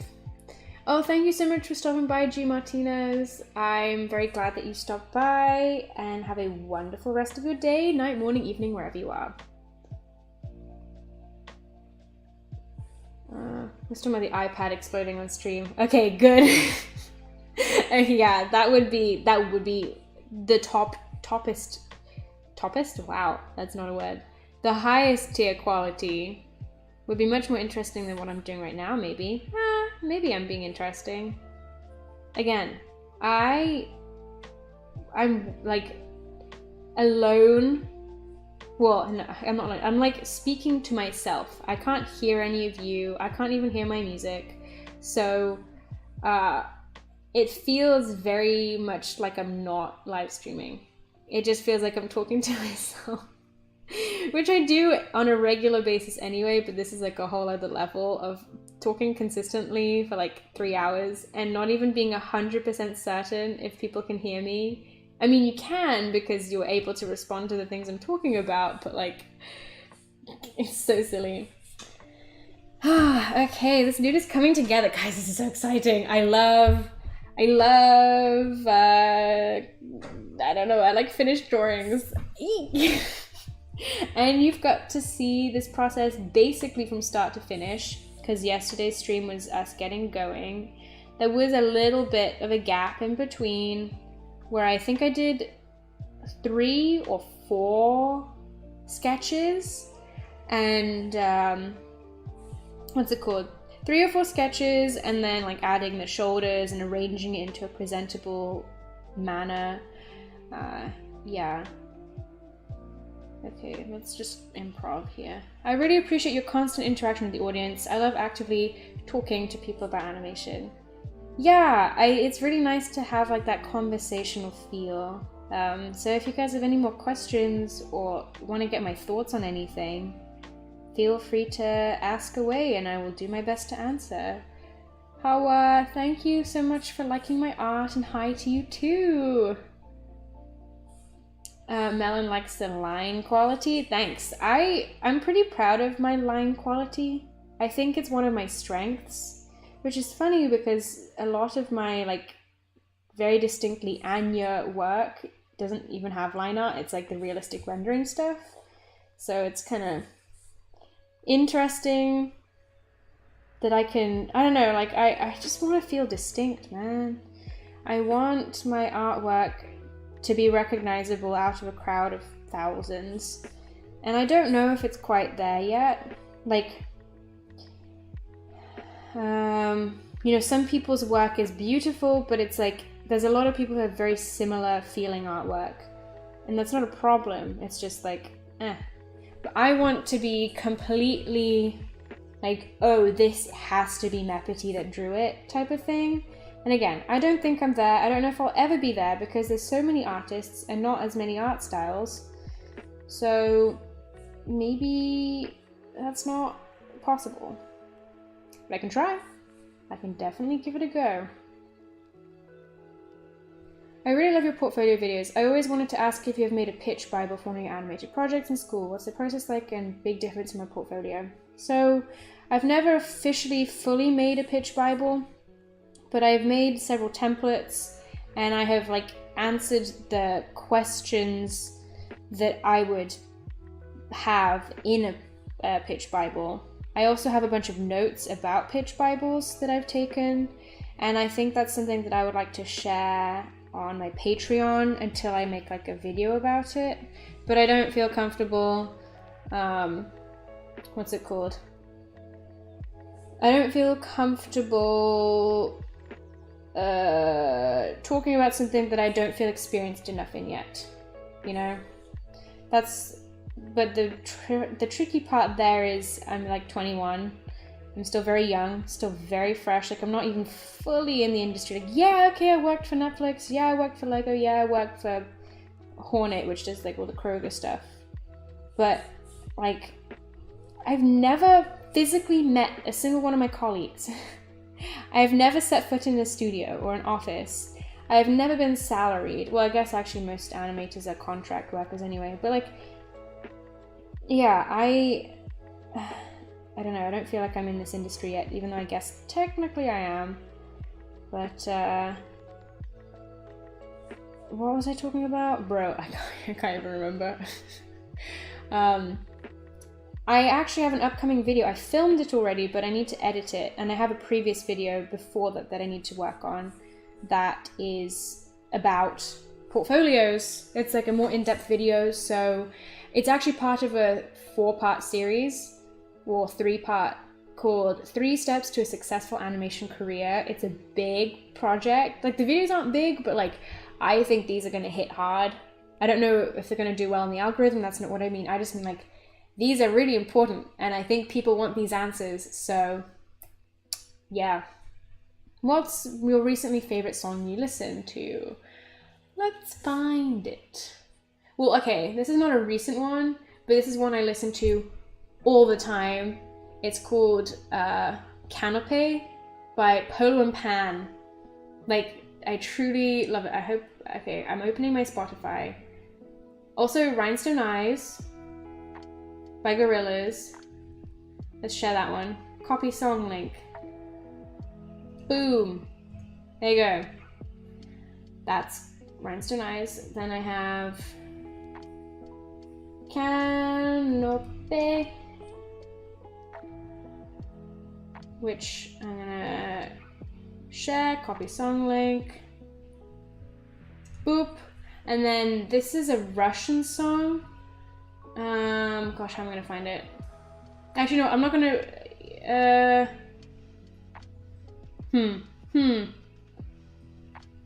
never mind, I'm gonna just share a whole playlist with you, and this is the playlist for my film. I actually shared this yesterday too, but this is kind of like a collection of the vibes that I'm going for with my film in a variety of places. And in there is a song called Milion Alych Roz, which is like a million scarlet roses in Russian, and that one is like top tier Soviet music that's like melancholy and bittersweet and melodic, and that's exactly what I want in my film.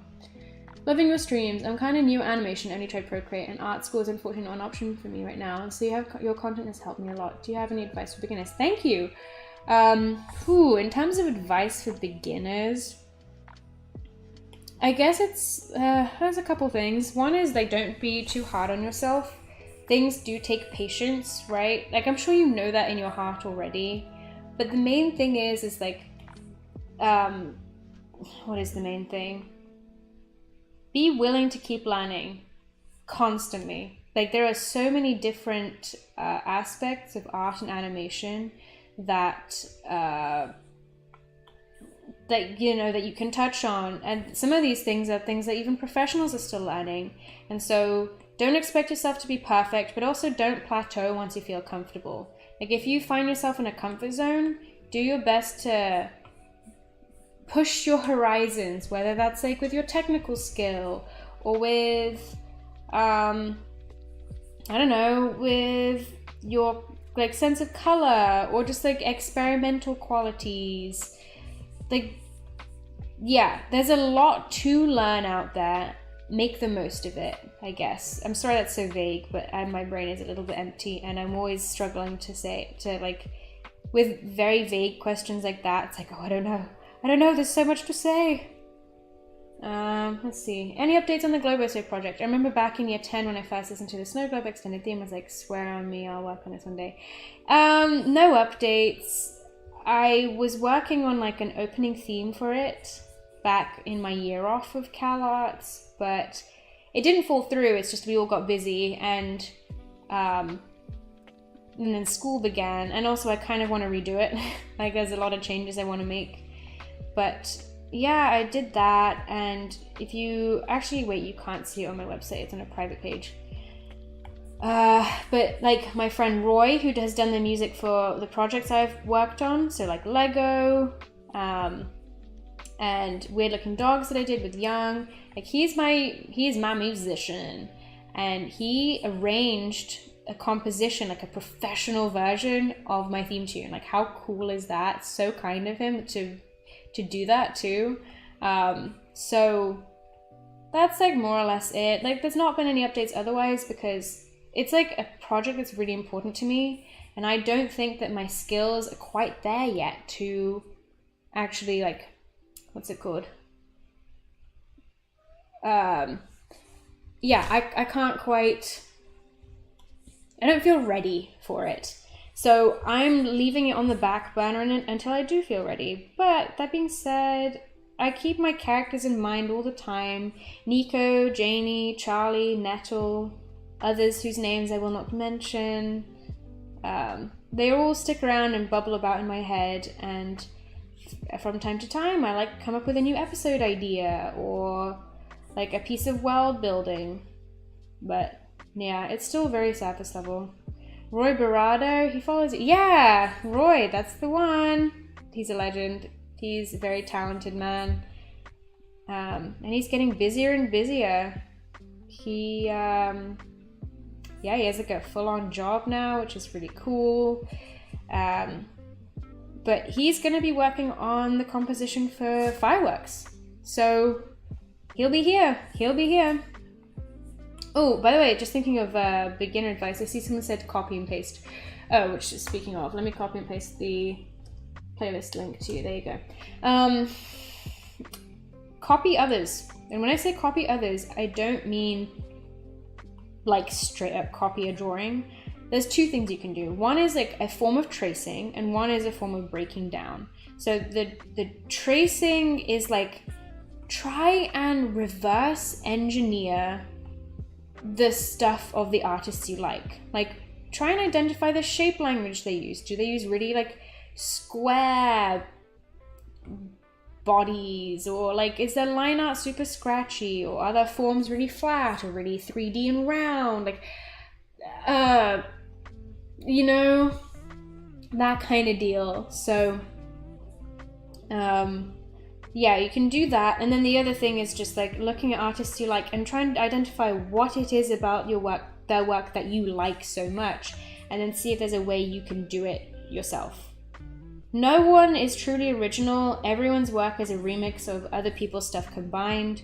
And so essentially your art style becomes a combination of the artists who you most admire. Generally, anyways. Like with me, Jamie Hewlett was a huge inspiration. And so a lot of like my line art, it's different to his, but you might be able to see some influence from him in my stuff. Robert Valley has really interesting, very shapy character designs, which they teeter more on the realism side, but with ridiculously pushed expressions and proportions. Well, not expressions, just proportions. And like, it's kind of wonky, but on purpose. Love that stuff. And that has informed the design, like my art style that I work in these days, like these characters. So it's like, I'm not drawing in their style, but their style has informed me of how to go about my own style. That's something that I think is useful, especially because beginners often get wrapped up in the idea of finding an art style. It's like, You don't find it, it finds you. In the meantime, just play around and have some fun, basically. Let's see. Can you tell me the name of your show so I can copyright it? Haha. I already got it sorted. It is called Stuck in the Globosphere. That's the plan anyway. I don't know if this will go through because my laptop sounds like it's about to take off. So does mine. But your work really inspires me, and your tips and stuff have really helped me to develop my style, so thanks. Thank you, Head Spider. I'm very glad that my stuff is helpful to you. It's always nice to know that, like, me just talking into the air is actually beneficial to some people. Also, what? Why is this skin tone different than this? What's happening? Oh, this is unacceptable. Wait. I don't like this. I'm gonna steal this color. Wait, this one's even different. Bro, hang on. Why is the dad a different color in every single... Whoops. In every single thing I have of him? This is really weird. I could swear he's not that, like, bright in this. Hang on, I'm just gonna copy this real quick.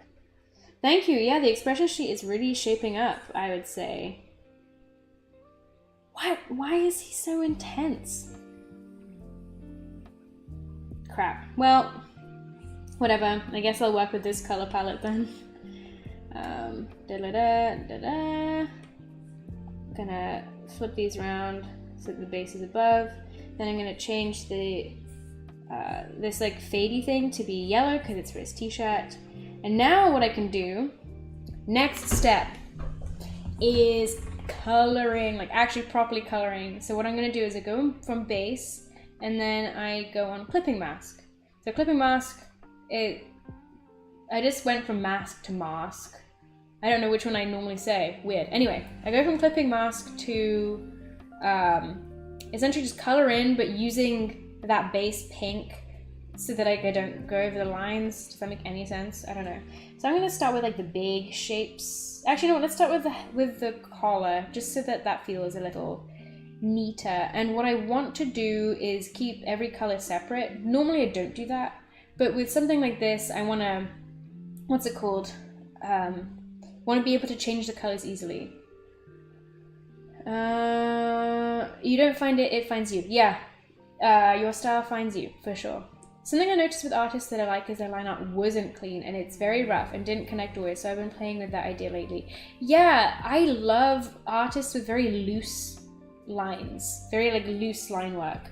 And I don't think that's like an inherent part of me, so I love it and appreciate it, but that's just not the direction my art goes.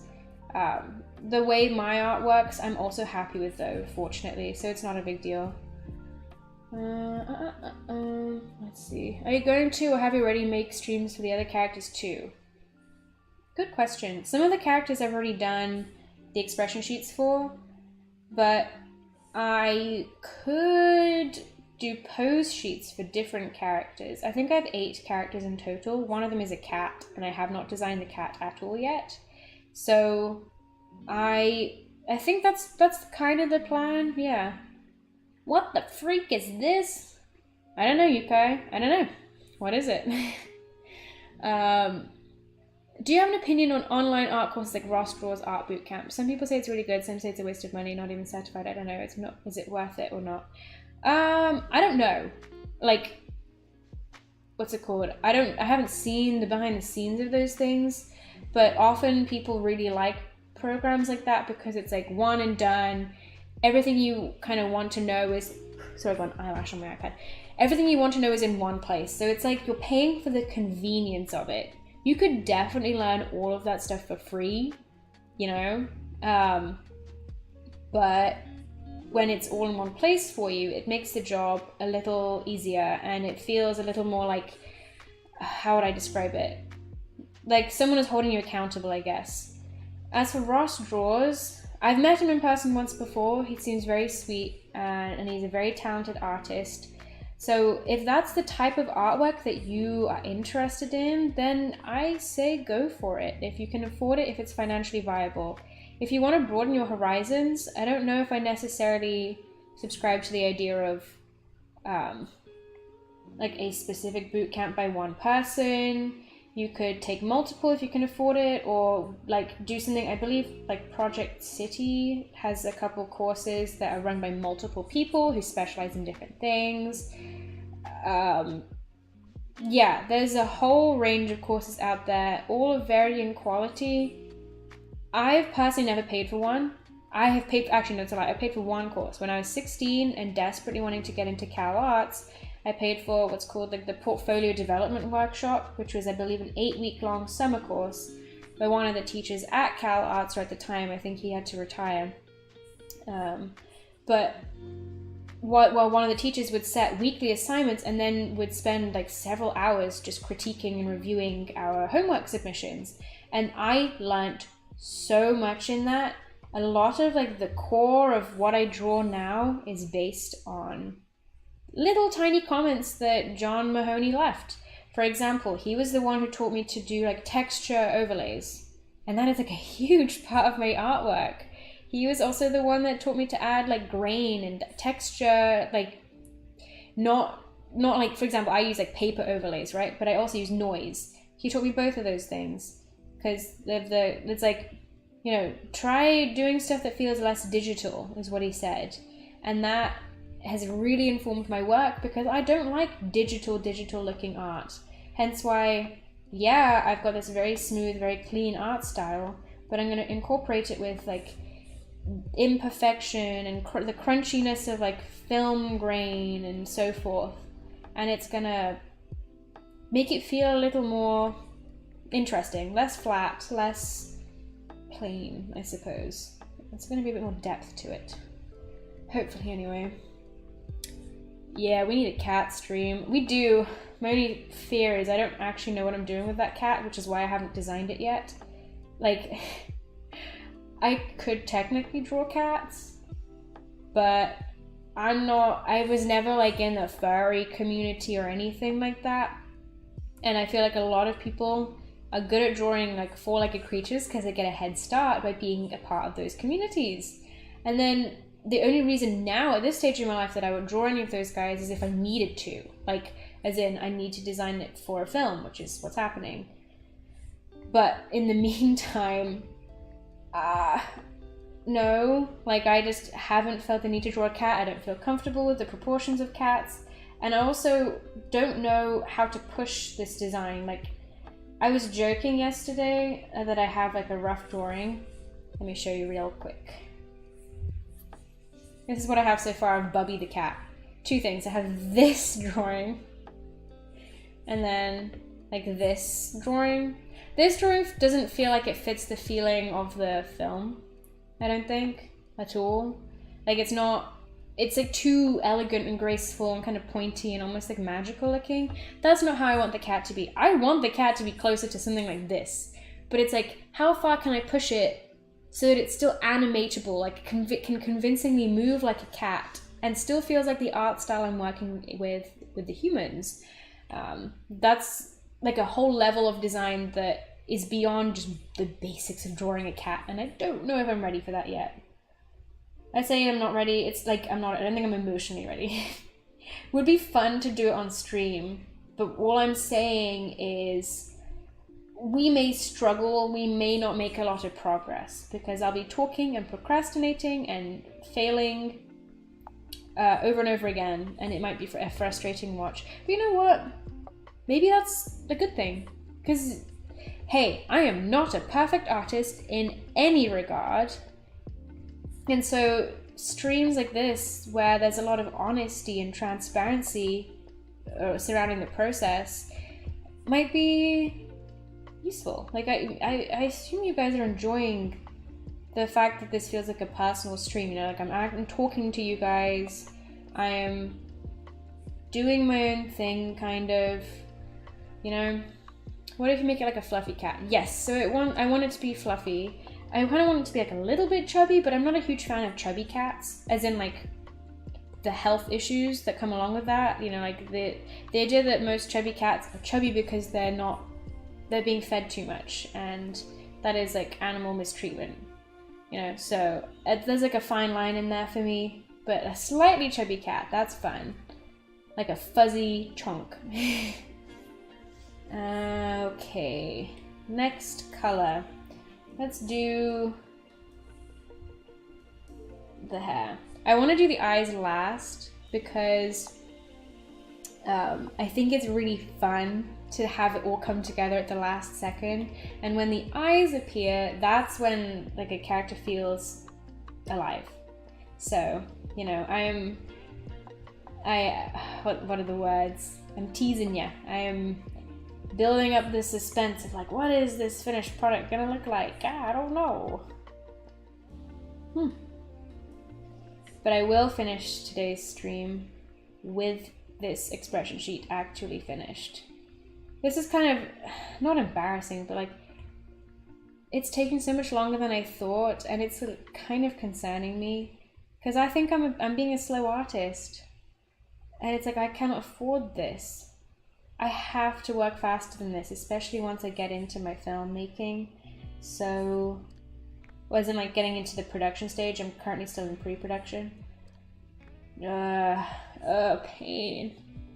I think it would look cute when the kid holds it if it's fluffy. Yes, I actually, even though I haven't designed the cat, I did have several frames of it drawn in my storyboards, and the cat is very fuzzy and got a big round face. Well, not round, it's like very squishy. It's squishable, and I think it looks very cute. So yeah, I agree. I want it to be squishable. That is my answer. Yeah. I know you can't see me drawing anything right now, but sometimes I use the selection tool to like create a shape. Sometimes I use this, I think it's called Studio Brush or Studio Pen. It's just very clean, and you can use the fill tool with it, and it's usually no problem. And so yeah, I'm making a shape, fill it, boom, nice and easy. Ah, yeah, he's coming together. I am multitasking right now, that's true.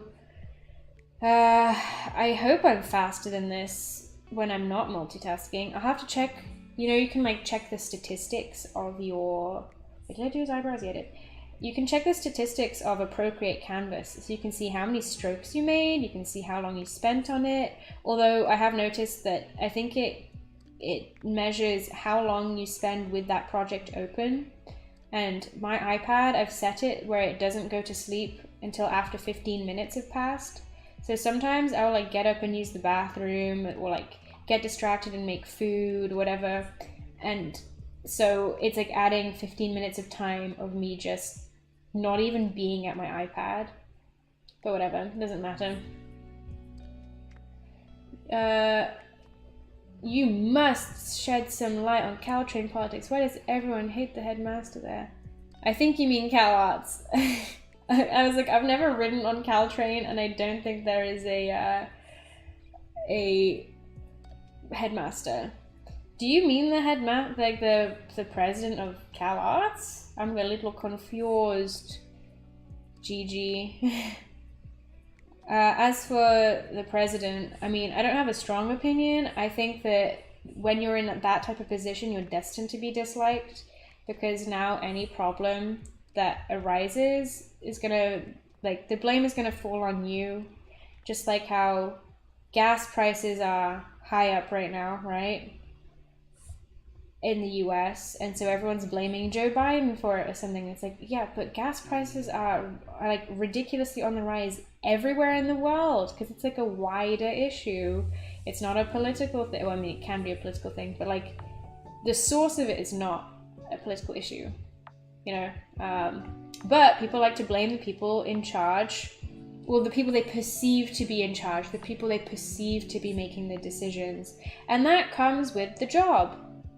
Like a president or a prime minister, or just like a leader, part of what they are being paid to do is to take the brunt of people's thoughts and opinions and criticisms. I've got to deal with it, and sometimes it can be a lot, I bet. Yeah, let's see. How many people are working on FiREWORKS? Me and Roy, for sure. I have a sound, well, I'll need a sound designer. I had one, I don't know what's happening with that, though. I might need to change some things around there. I have voice actors. I think I have like 5 voice actors, and then a bunch of like friends helping out on like background characters. So that, because I have all the voice acting already figured out. Actually, no, not 5, 4. Wait, right? Ben, Jane, Crystal, Arden, Daniel. Yeah, okay, I got 5 and me. I'm also a voice actor. Yes, I voiced the kid, which is gonna make me cringe. I was listening back to the audio and it's like, bro, I cannot do an American accent and a kid's voice at the same time. On top of that, I think Young is gonna help me with things like storyboarding and maybe some rough animation, possibly. I don't know what I want him to help me out with, but I would like his help because I helped him on his project and like that's a promise we made to each other. What else? I might need to... Oh, this is like a genuine thing. What is that? Hang on, I'm very confused. Oh, I know what happened. I know what's going on. Cut and paste. Oh, what? No. I might need to hire some colorists. I don't know if I'll be able to afford like paying people though.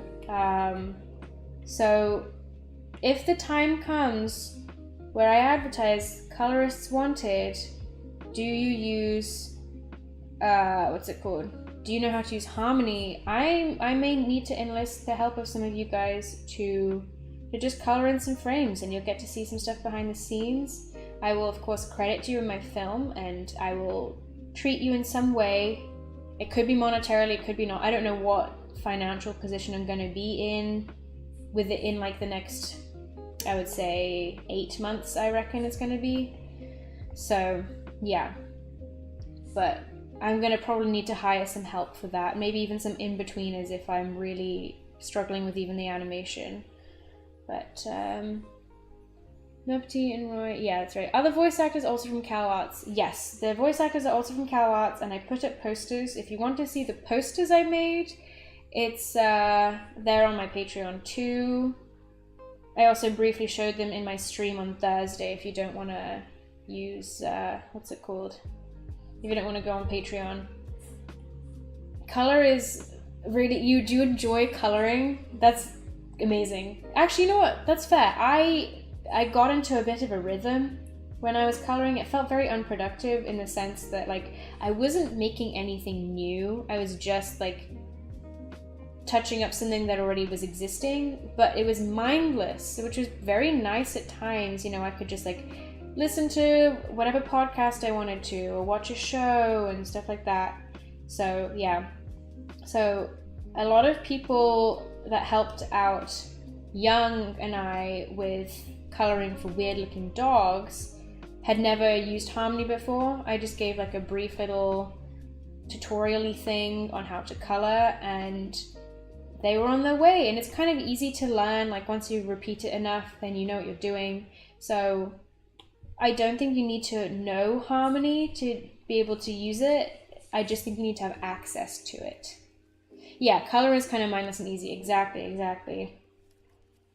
Which is why it's nice from time to time, but it's like, I don't want to be stuck doing it for too long. I want to feel like I'm achieving something more after a bit.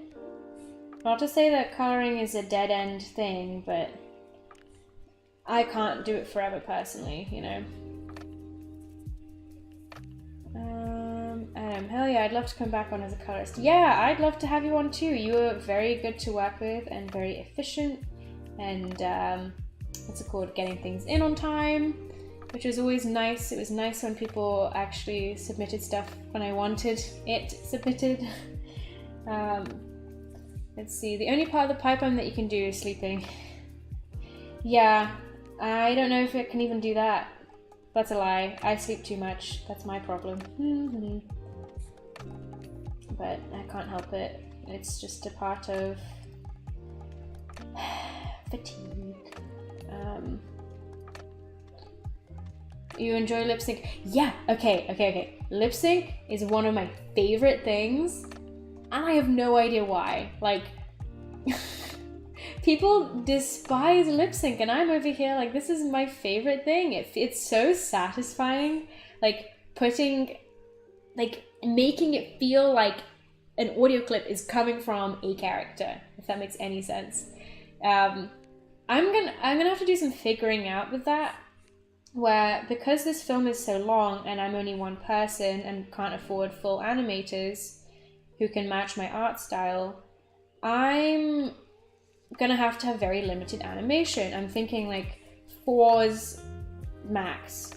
For those who don't know, for animation, at least Western animation, typically happens on 24 frames a second, which means that there's 24 frames, like 24 drawings per second. But that's a lot of drawings, and it's kind of not necessary to have that many for it to feel fluid. To have nice fluid animation, you typically have a new drawing every 2 frames. So basically like 12 frames a second. And that is called, that's animating on 2s. You have a new frame every 2 frames. You can change that though, you can slow it down where you can have it on 4s, where every 4 frames is a new drawing, and so forth. And so, yeah, I anticipate that my film is mostly 4s and 6s, maybe even 8s, 16s, and so forth, because I have a lot of very still, quiet moments in this film. Like, there's not much action in this at all. There's not very much complex animation, except for like a couple walk cycles happening in perspective with the camera moving, which I might have to scrap because that's like, it's gonna kill me. But what was I saying? Yeah, but because it's so limited, I'm gonna have to figure out how to balance the lip sync in, because I love really fluid lip sync, as in where it's animated on 2s or even 1s if possible, so it can pick up every little tiny nuance of the like talking. But that might look really jarring if it's up against the rest of the character moving much less. So, I don't know. How did I come up with this story, by the way? Good question. I don't even remember fully. I don't remember if you've read the script or not. If you have, I'm gonna explain this as if you know the script.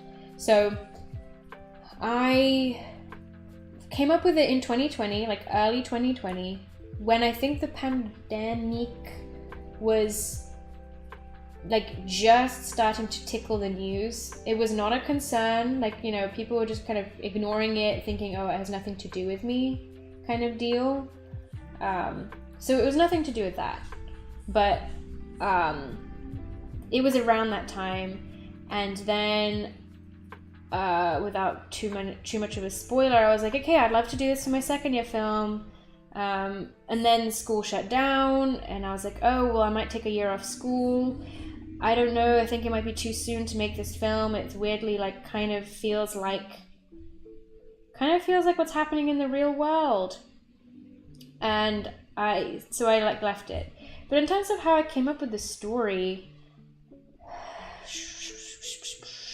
I'm trying to figure out how to talk about it without spoilers. But essentially, oh gosh, I'm trying to think how to do this. Essentially, I care about people and myself and the way that I want to leave this world behind. I was talking about legacy before, earlier in the stream, and how I'm hugely afraid of death. And a lot of it is because I want to make sure that I leave an important mark on this planet. And how can I do that? And who is on this planet that's actually paying attention? Who actually cares? Once I'm gone, of course there's going to be people that know me that miss me. But what happens in 100 years' time? No one that's alive then will have met me. Am I still going to have a lasting impact? how long does it take until the whole entire universe has completely forgotten I exist? And that is like a theme that very much runs through all of the work, at least that I want to do.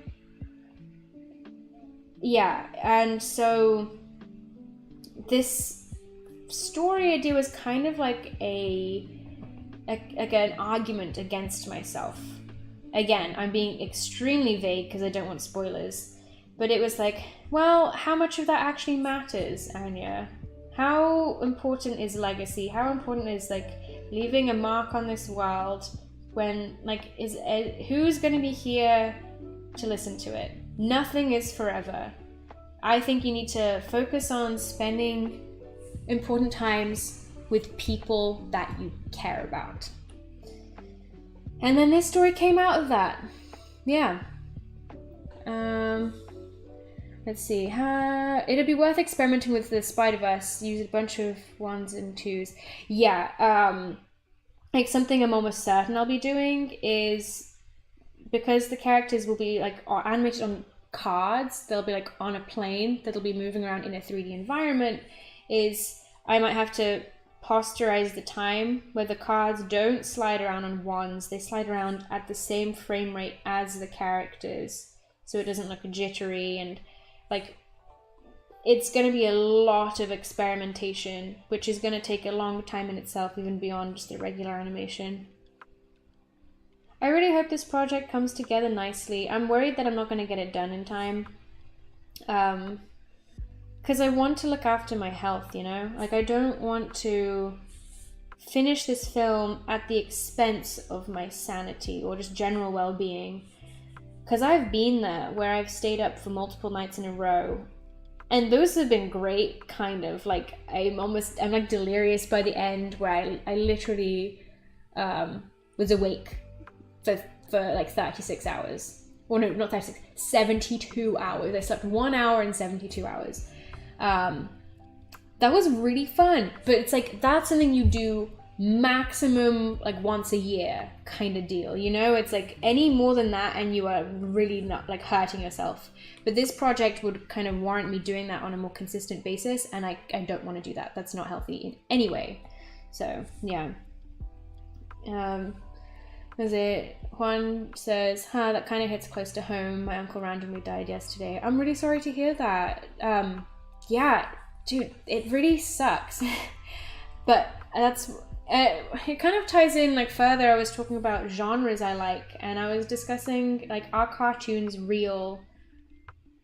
Like what defines reality? What defines being alive? And in my head, if someone is thinking about you, then you are alive, because you are literally existing in someone's thoughts. And so for me, it's like a cartoon is real because I'm thinking about them. A person who's passed away is still alive because I'm thinking about them. They are living in my head. And so that's like a point of reassurance for me. I don't know if that's any help at all for you, because I mean, yesterday you said that's like, grief takes time. So I hope that you are okay, and that your family is okay, and that you are all looking after yourselves. Because that's rough. Yellow. Oh wait. Shoulders. Cool. I'm just naming my layers. So my take on that person is, it doesn't really matter, to be honest. If people remember me long after I pass, cool. If not, it doesn't really matter. I won't be there to care about it. Right? I want that so badly. I want to feel that way. But for some reason, my silly little brain is tethered to this idea of like fame and success and like being remembered and leaving a mark on the planet. It's like, I don't need to do that. Like, I just need to be happy. I need to feel like purposeful whilst I'm alive. And then if I'm not alive, so what? I'm not alive. I'm not gonna have an opinion on it. But yeah, I don't know. I'm trying to like find methods of being more okay with myself, but it's kind of tricky, kind of hard. Artyom says, oh, I really like how in anime they do it like on threes maybe, and like how the movement is still like catchable, and at the same time you can see it's not really fluid. Yeah, I used to be really attached to super fluid animation. Like that's my natural inclination, just because that's my inefficient workflow when it comes to animating. But looking at other people's work, there's something really charming about a certain level of non-animation, if that makes sense. Lol, have you seen Soul? Yeah, Soul hit hard for, like, yeah. Soul is kind of how I feel, to a degree. And yeah, it's interesting. Humans perceive time. In science, time and space are the same thing. So technically everything is going on all at once, if that brings any comfort. Yeah, it's all like theoretical stuff. And it's, like I said, my brain knows all of that, but it chooses to still feel all mopey and nervous about it for no reason. But I'm hoping that once I kind of like settle into my career and I'm like less reaching for the stars and more so in the stars, and I don't know what stars means, like it could literally just be a job that pays decently. You know, it doesn't have to be like the top, me creating the top TV show of all time. I just need to be in a place of comfort. Maybe once I'm there, I'm gonna care less, and that I will feel more at peace with where I am. But in the meantime, I don't know. It's kind of driving me nuts a little bit, but it fuels my artwork, so there's that at least. In a point in my life, I was so afraid of death that I got obsessed with the idea that I had to do something that is so good that it transcends and people that I know existed. Yeah, exactly. That's me. Yeah, lately the existential dread of just being gone, like a non-existent conscience forever gone and feeling ever again. Yeah. Which is, I guess, part of why I really connect with the idea of reincarnation and like how our bodies are just like carbon and that we have souls. I very much connect to the idea because like I believe in it to a degree. So I don't believe in ghosts per se, but I believe in souls. Like, you know, our consciousness is some state of energy that we currently cannot perceive. We're like a flow of electrons and all of that, right? Where does that go when we die? Like, what happens to it? So in my head, it sort of goes out into the air almost. It's like, have you ever noticed like an old house? Have you ever been in a really old house and it feels like it's almost like watching you, or that it's got stories to tell? I think that's like the consciousness or the sentience of like people and things that has like occupied those spaces and seeped into the walls, into the floor, into the carpet, like Native American burial grounds, or like just mass like cemeteries and graves in Europe, and like all these places, there's a weight to them that I think you can feel even if you don't know what that place is. And I think, to me, to a degree, it's like people's consciousness, people's souls like passing through you. What if that's like a deja vu or a memory that you've had that kind of feels almost like a fever dream? Maybe it's not your memory. Maybe it belongs to like some sentience that has like passed through you. This is actually a huge, what's it called? A huge concept in the Globosphere project. But I won't go into too much detail because that's like a big concept that I kind of want to hold on to until I have something that can physically present to attach to it.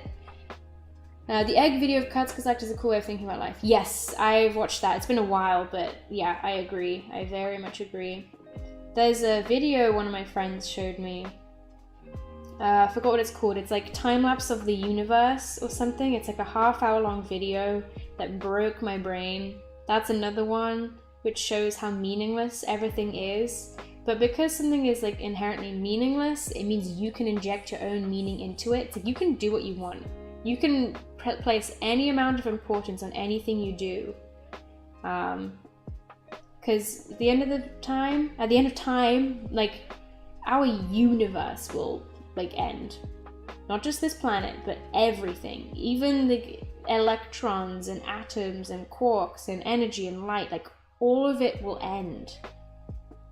So what is we're not even registered as a blip in time at that point. We are so unfathomably small that it's like, well, we might as well enjoy our tiny little blip in our own way. I don't know when we got so deep up in here on this stream, but yeah, we're really tapping into all my feelings about the world, and this is all stuff I really want to focus on in my storytelling. All of it.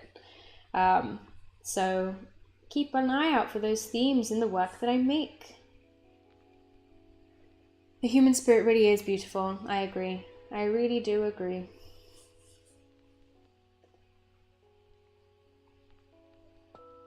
Personally, I don't mind dying, but it's sad to see others go. Yeah,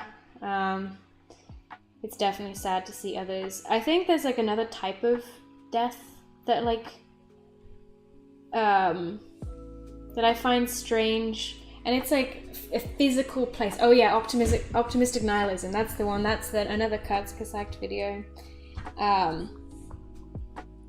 Like, so for example, there's like a place in like a room in my house that I used to love, and I would do all my art in there, and then we remodeled the place, and it's like completely unrecognizable, and I like that space. It's very separate now. It's like a bedroom. I love it, but it means this one other place that was very important to my heart no longer exists at all. It's gone. And sometimes I'll have dreams where I like physically go back to that place, and then like I wake up and I realize, oh wait, this place doesn't exist anymore.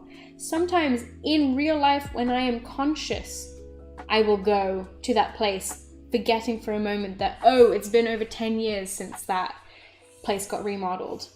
You have things like schools, like my high school.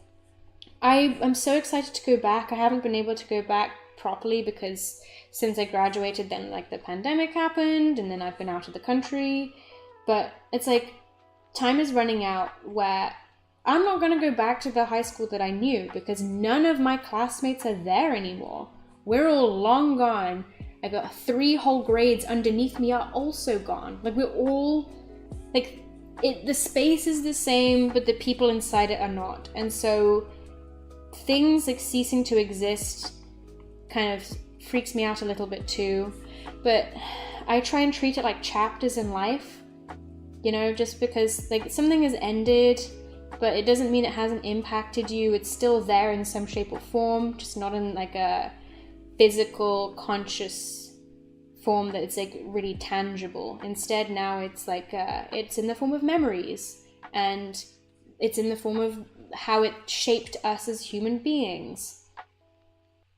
See, I'm talking about all this stuff like it's reassuring, but my brain still is like, yeah, but Anya, I don't want to go ever. I want to be immortal.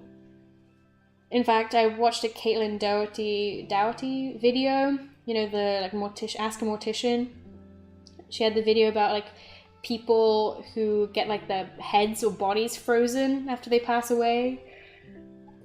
Part of me was seriously considering that, like if I could afford it, which is so silly. It's like, I don't need that. What are they gonna do? Revive me and I'm gonna be like some lumpy, like traumatized mass that doesn't recognize anything because it's been like hundreds of years. Part of me also feels like it's FOMO. Like, I'm here existing. The likelihood is I won't live to, 2100, because I'll have to be 99 years old. And so I'm going to have to leave the planet at some point. But I want to know what happens next. It's like no matter what happens, we're always going to pass away on a cliffhanger. Like, are political fears ever going to get solved? What new ones are going to appear? What technology are we going to have in 200 years time? Are we ever going to reach the edge of space? Are we going to, like, what? So many questions that I want the answer to, and I won't get them. And unfortunately, I don't believe in heaven or anything like that. So I can't even use that as a reassurance of me revisiting the earth, or like being able to watch, like, oh, what's going to happen next? We're just stuck on a cliffhanger, and then the series gets cancelled from our perspective. That sucks. It sucks so much. I'm so jealous. Something that made me rethink things is the phrase funerals are for the living. Oh, totally. Yeah. I know some people call them like celebration of life events in a similar way of like, you know, this is a time for the alive people to embrace the fact that they are and that someone important to them also was but no longer is, but to focus on the impact this person had when they were alive. Embrace the nonsense and just be happy and make whatever you want to do and find your own objective and sense of life, something that keeps you going. For sure. I've got a poem I'd like to share. Octopus didn't know if God was real, or if there was a Big Bang, or if he was just a figment of someone's imagination, but he had today and he had flowers. Aww. Yeah, it's like, I don't know. It's all so interesting. Life, right? Like, I can't find the poem. It's by a famous poet or writer. It might be actually the guy who wrote, oh my god, what's his name? Arthur Conan Doyle? Is it him? Wrote a poem about like cheese, like little cheese guys or something, how they live in like a cheese hole. I don't know. I might be completely misremembering it, but there's like another thing where it's what is it? Ants. Ants live this like in this universe of like a mound of earth, and they serve their queen, and they go out further afield sometimes, and then one day some giant swooping hand thing silhouette comes from the sky and like destroys everything. Like that's a god to them, right? Like what is that? It's only us, you know, we are so huge and massive and incomprehensible to those guys. So maybe, even though I don't believe in a god, like maybe there is something out there that is so big and beyond our comprehension that could come and swoop in and change up everything in a flash. I don't know. It's all about perspective, isn't it? All perspective. Like every now and then I'm remembering that I'm like live streaming me being mopey about my emotions whilst coloring in like some red-faced dude a bunch of times. It's so silly. I like this. I hope you are enjoying this stream. I mean, I'm personally enjoying myself, and I'm really liking the comments you guys are leaving, so that's nice. Yeah, and the thing about immortality is that if you live on forever, then you'll see everyone you love die and be the only one who goes on. Yeah, exactly. I mean, it kind of ties back to the small scale thing of like leaving my high school and that everything I know and love about it is kind of fading away. So is it really important anymore? You just become like, what's it called? It all loses its meaning because the scale gets bigger and bigger, and so each like notch gets smaller and smaller. It's like when you are 2 years old, if you are on holiday for a week, that's like a chunk of your life, right? If you are 85 and you were on holiday for a week, that's like a tiny drop in an ocean of how much time you spent on the planet, kind of thing. So if you live forever, then everything you do is infinitely small, and it kind of loses meaning a little bit. Not important in the big scheme, but it's important for me. I'm going to be happy and enjoy life. Yeah, just because I want that, and that means something for me. Even though it doesn't mean nothing in the big scheme, I'm valid just because of living. I don't need nothing to be important. Yeah. You don't need to have big dreams to be valuable and to have worth. I have big dreams and I can't help that, but it makes me think of like Jerry from Parks and Rec. How, what's it called? I've forgotten all the names. It's been years since I watched that show. The main character, she's like, how have you lived your whole life in like a mid-level job? Like, don't you feel like you should have achieved more? But then it's like, no, because his focus wasn't a job. His focus was not like to be successful there. His idea of success was to have a beautiful wife and kids and to be able to spend personal time with them. That's what he wanted, and he got that by not dreaming big, if that makes sense. Hello, I used to like Cal Arts. Yes, I am. I am going to be entering my 3rd year when school returns, but currently it is summer, so I'm not at school.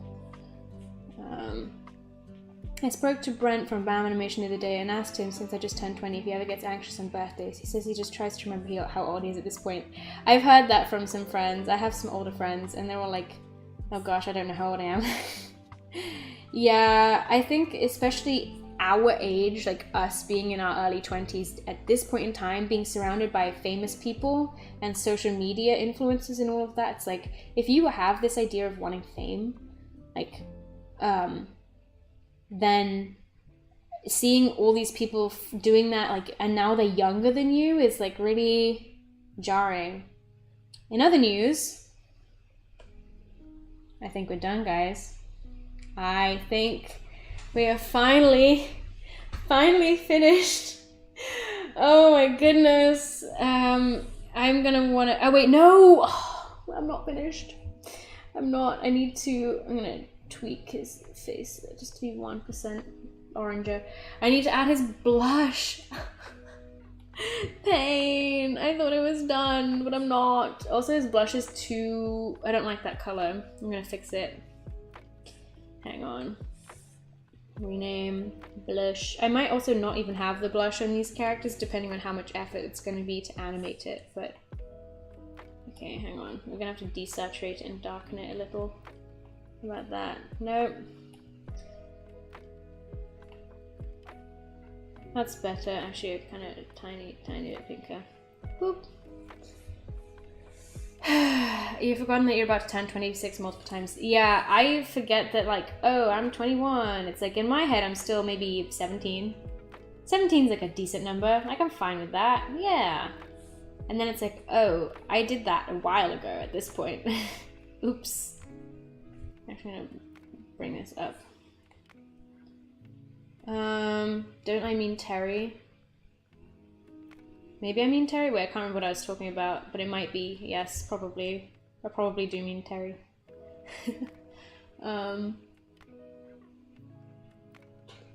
Wait, I'm gonna scroll up. There were some chats that I missed, I think. Y'all kill a fly and then be like, damn, sorry about that. Yeah, exactly. Like, I just ruined that guy's universe.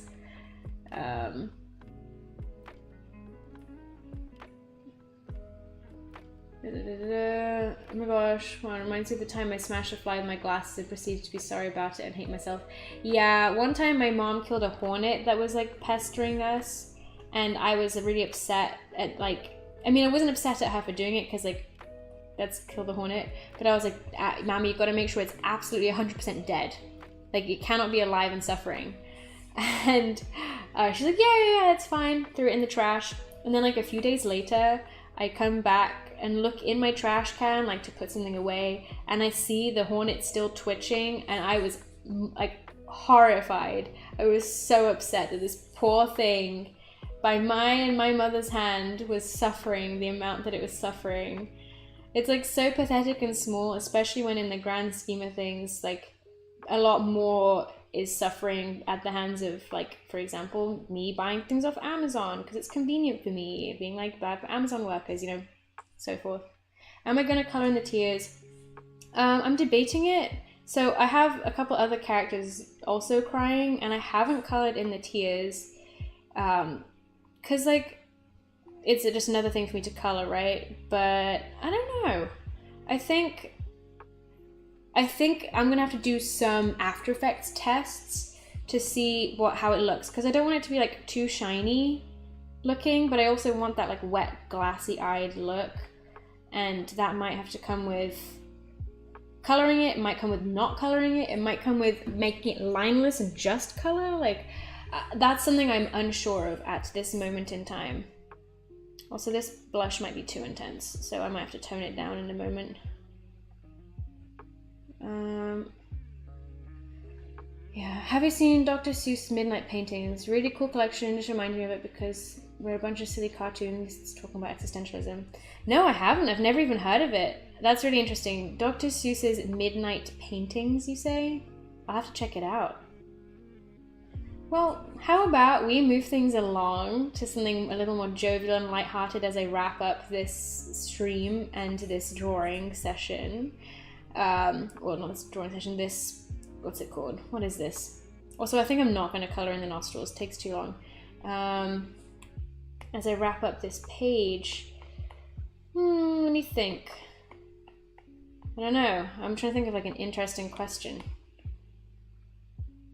Do you guys cook? If you cook, what is your favorite thing to cook?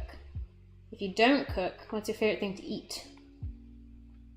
Or both, you know, if you cook but want to talk about what you eat, go for it. I made a fruit crisp / crumble, I call it crumble, the other day, and it was extremely tasty, and I ended up eating like 4 portions worth within 24 hours, and then I felt bad about myself, but it tasted really good, so I have 0 regrets. Yay. Yeah, this blush is like offensively strong. I need to change it. I'll do it after I'm done. It's like too distracting. Also, I need to find a better method for this blush. I'm thinking that there's going to be some tool in Harmony that will make it easier for me to make it feel consistent if I keep it. But this will be like a very last second addition if I do choose to. Spaghetti! Spaghetti is very tasty. I haven't had spaghetti in a while though. It's probably been like, I don't know. They probably served it at the Cowlitz cafeteria 1 or 2 times. That's probably last time. But I haven't personally cooked it in ages. Just because I don't know, I make other stuff these days. A lot of quesadillas. I'm a terrible cook, but you love Italian food. Yeah, Italian food is very yummy. Very like heavy, but like the good kind. Oh, they have a lot of light stuff too. It's just nice. Yeah, eggs are so versatile. I love putting them in sweet things, in savory things, all of it. Here, I'm gonna make it like 60%, I think. So I'm gonna select that color, take it back to 100, tweak it. And then one more thing, and that is, I'm gonna like delete some of this stuff. Cool. I'm gonna keep my expression list just because from yesterday. So now what I'm gonna do is I'm gonna get, I don't know, like this peachy color, make it like a neutral, like a mid-gray. Boom. Then I'm gonna change the blending mode to overlay. And what I want to do is I want to adjust this color until it doesn't feel like it's different, so it looks like it's invisible for the most part. Gonna lighten it a touch more. Okay, there you go. So now it's like unified the colors a tiny bit and just has warmed up the page a little. And then the final thing that I will do with that overlay layer is I will then go into noise. And can you see when I add a bunch of noise, it like crunches up this image. So I'm gonna make it multi, meaning that instead of just black and white, it's, oh no, that's not what I wanted. That was weird. It's, okay. So, oh yeah, I'm gonna make it multi. I'm gonna up the scale a tiny bit. How much do I want it scaled up? Let's see. Like this much maybe? And then I'm gonna turn the noise way back down to like maybe 20%. No, it's a bit too much, to like 10%. Okay, there we go. That's it. That is him done. The father is complete. Oh my gosh. Oh, I feel like it feels like that took so long. I need to stretch and nap after this. I'm running on 4 hours of sleep, so I need to like do that. Well, we can admire this free moment, and then I'll switch to face cam for a bit. We'll do a little bit more talking, and then I'll wrap up the stream for today. Oh, you know what? Whilst I have a couple of you still here, I'm gonna do a poll. What should I stream next time. Pose sheet. Another expression sheet. That's not how you spell sheet. I don't know why I'm adding question marks to all these.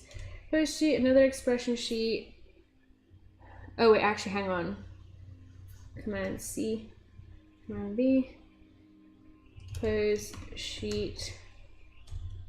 Oh my gosh. I have this annoying thing with my computer where if I type I's, O's, and H's, it like doubles or even triples the amount of H's that I type.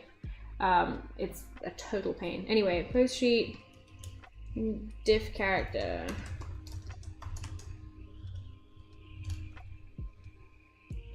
Same character. And then storyboards. Again, okay. I'm asking my community. It's taking a little while to post. Where did it go? So, would you like me to stream like a pose sheet for the father, a pose sheet for one of like a different character that I haven't streamed yet? Would you like me to do another expression sheet for a new character, or would you like me to do storyboarding? If you want me to do something else, leave that in the comments because I forgot to make that an option. Whoops. Yeah. Okay, in the meantime, I'm gonna switch up to be just my face. Boom, just my face. Also, the other day, I like wore my makeup for so long. I'm already looking crusty and I've only been streaming, but I like wiped my eyes and my eyeliner came off in my eyelid area, but not like further out. So today I was like, oh, you know what? I'm gonna try that. Except I don't have my proper eyeliner. This is like really crusty, like a really cheap eyeliner that doesn't work very well and isn't very black, but it looks kind of interesting how just like it's floating off my face. I think it's funny, I don't know.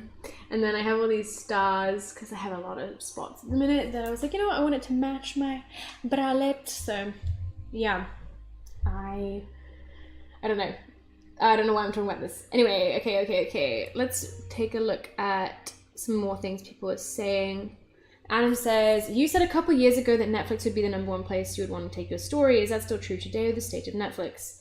Yeah, everything is in such flux that I'm gonna have to make that decision like close, or have that opinion closer to the time, you know, when I feel like I'm ready to pitch. But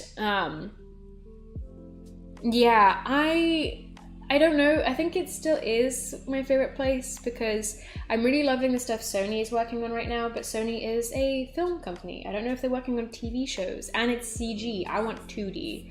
So Netflix seems like a good option, but with the state of streaming right now, it's very like, I'm on edge about it. So I don't know. I'm not so concerned.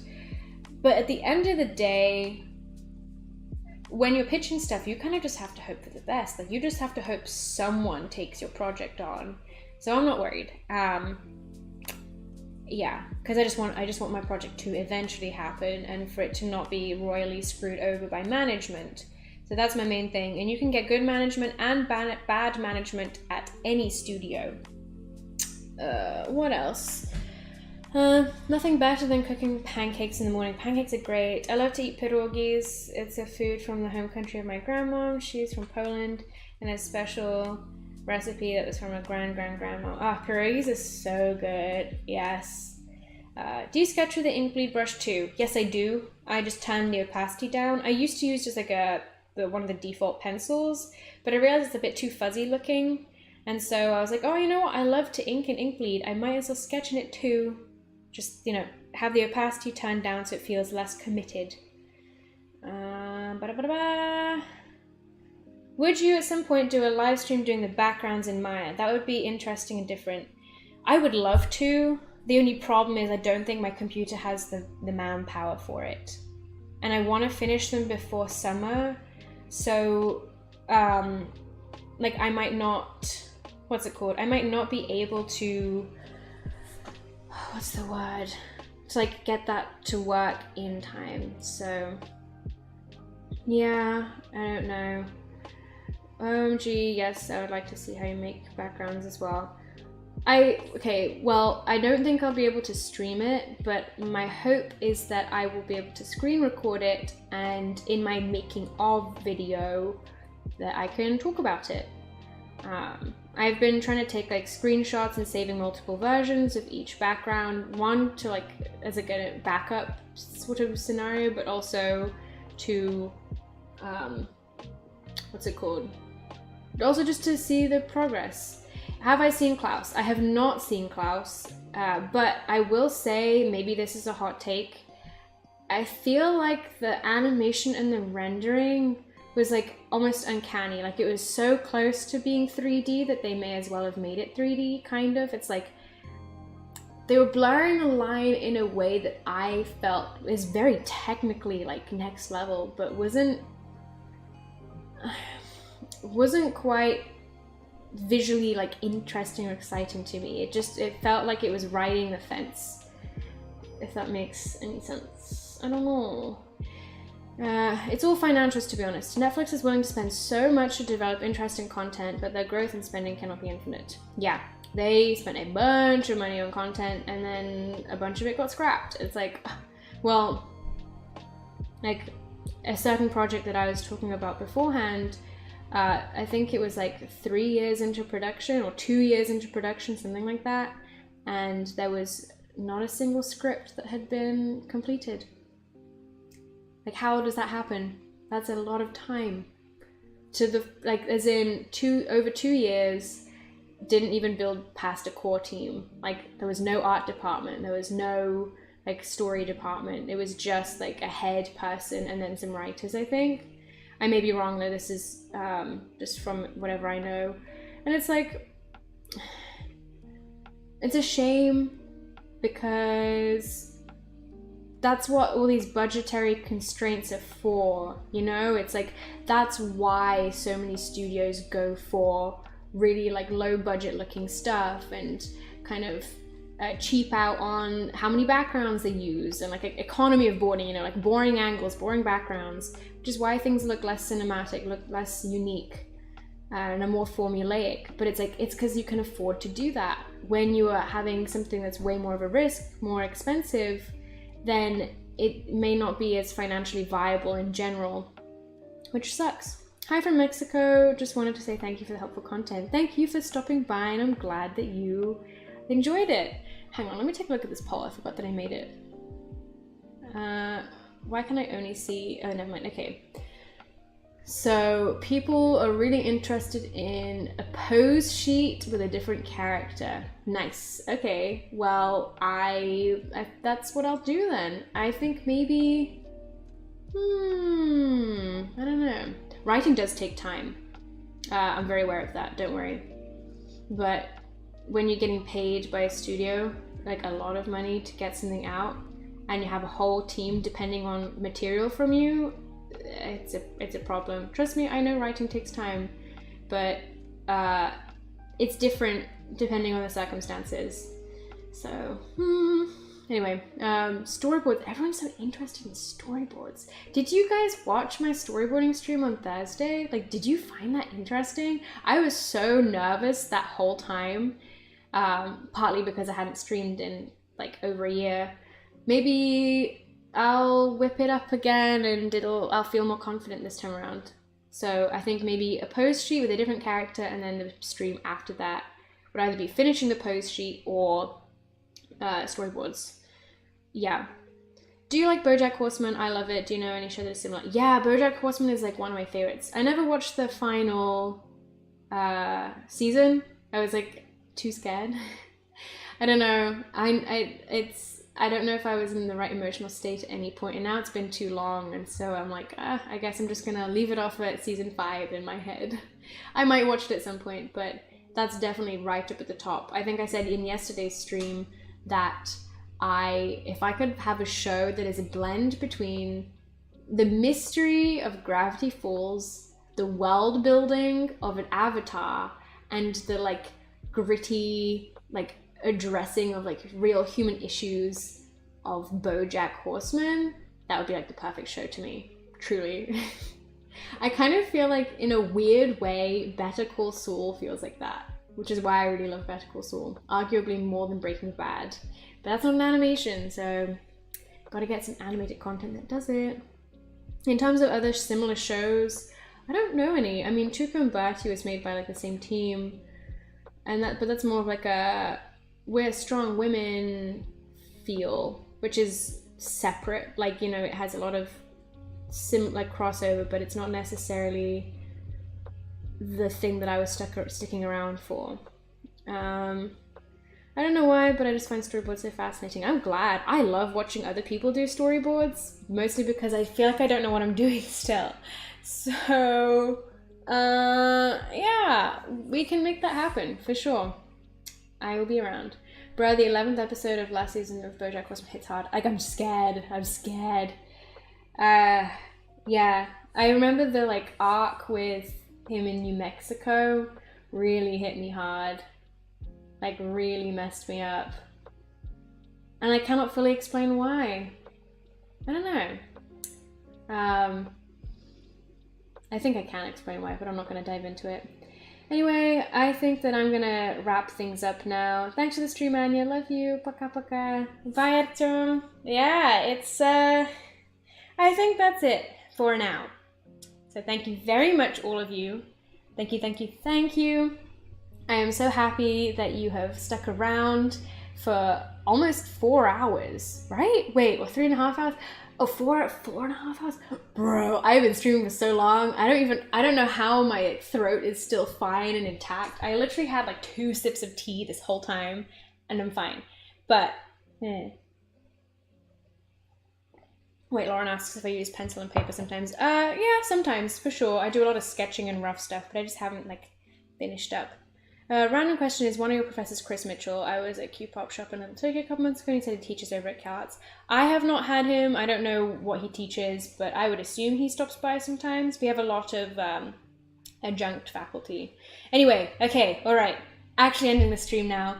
Thank you. Have a wonderful rest of your day, night, morning, evening, wherever you are, and I will see you all soon. Bye!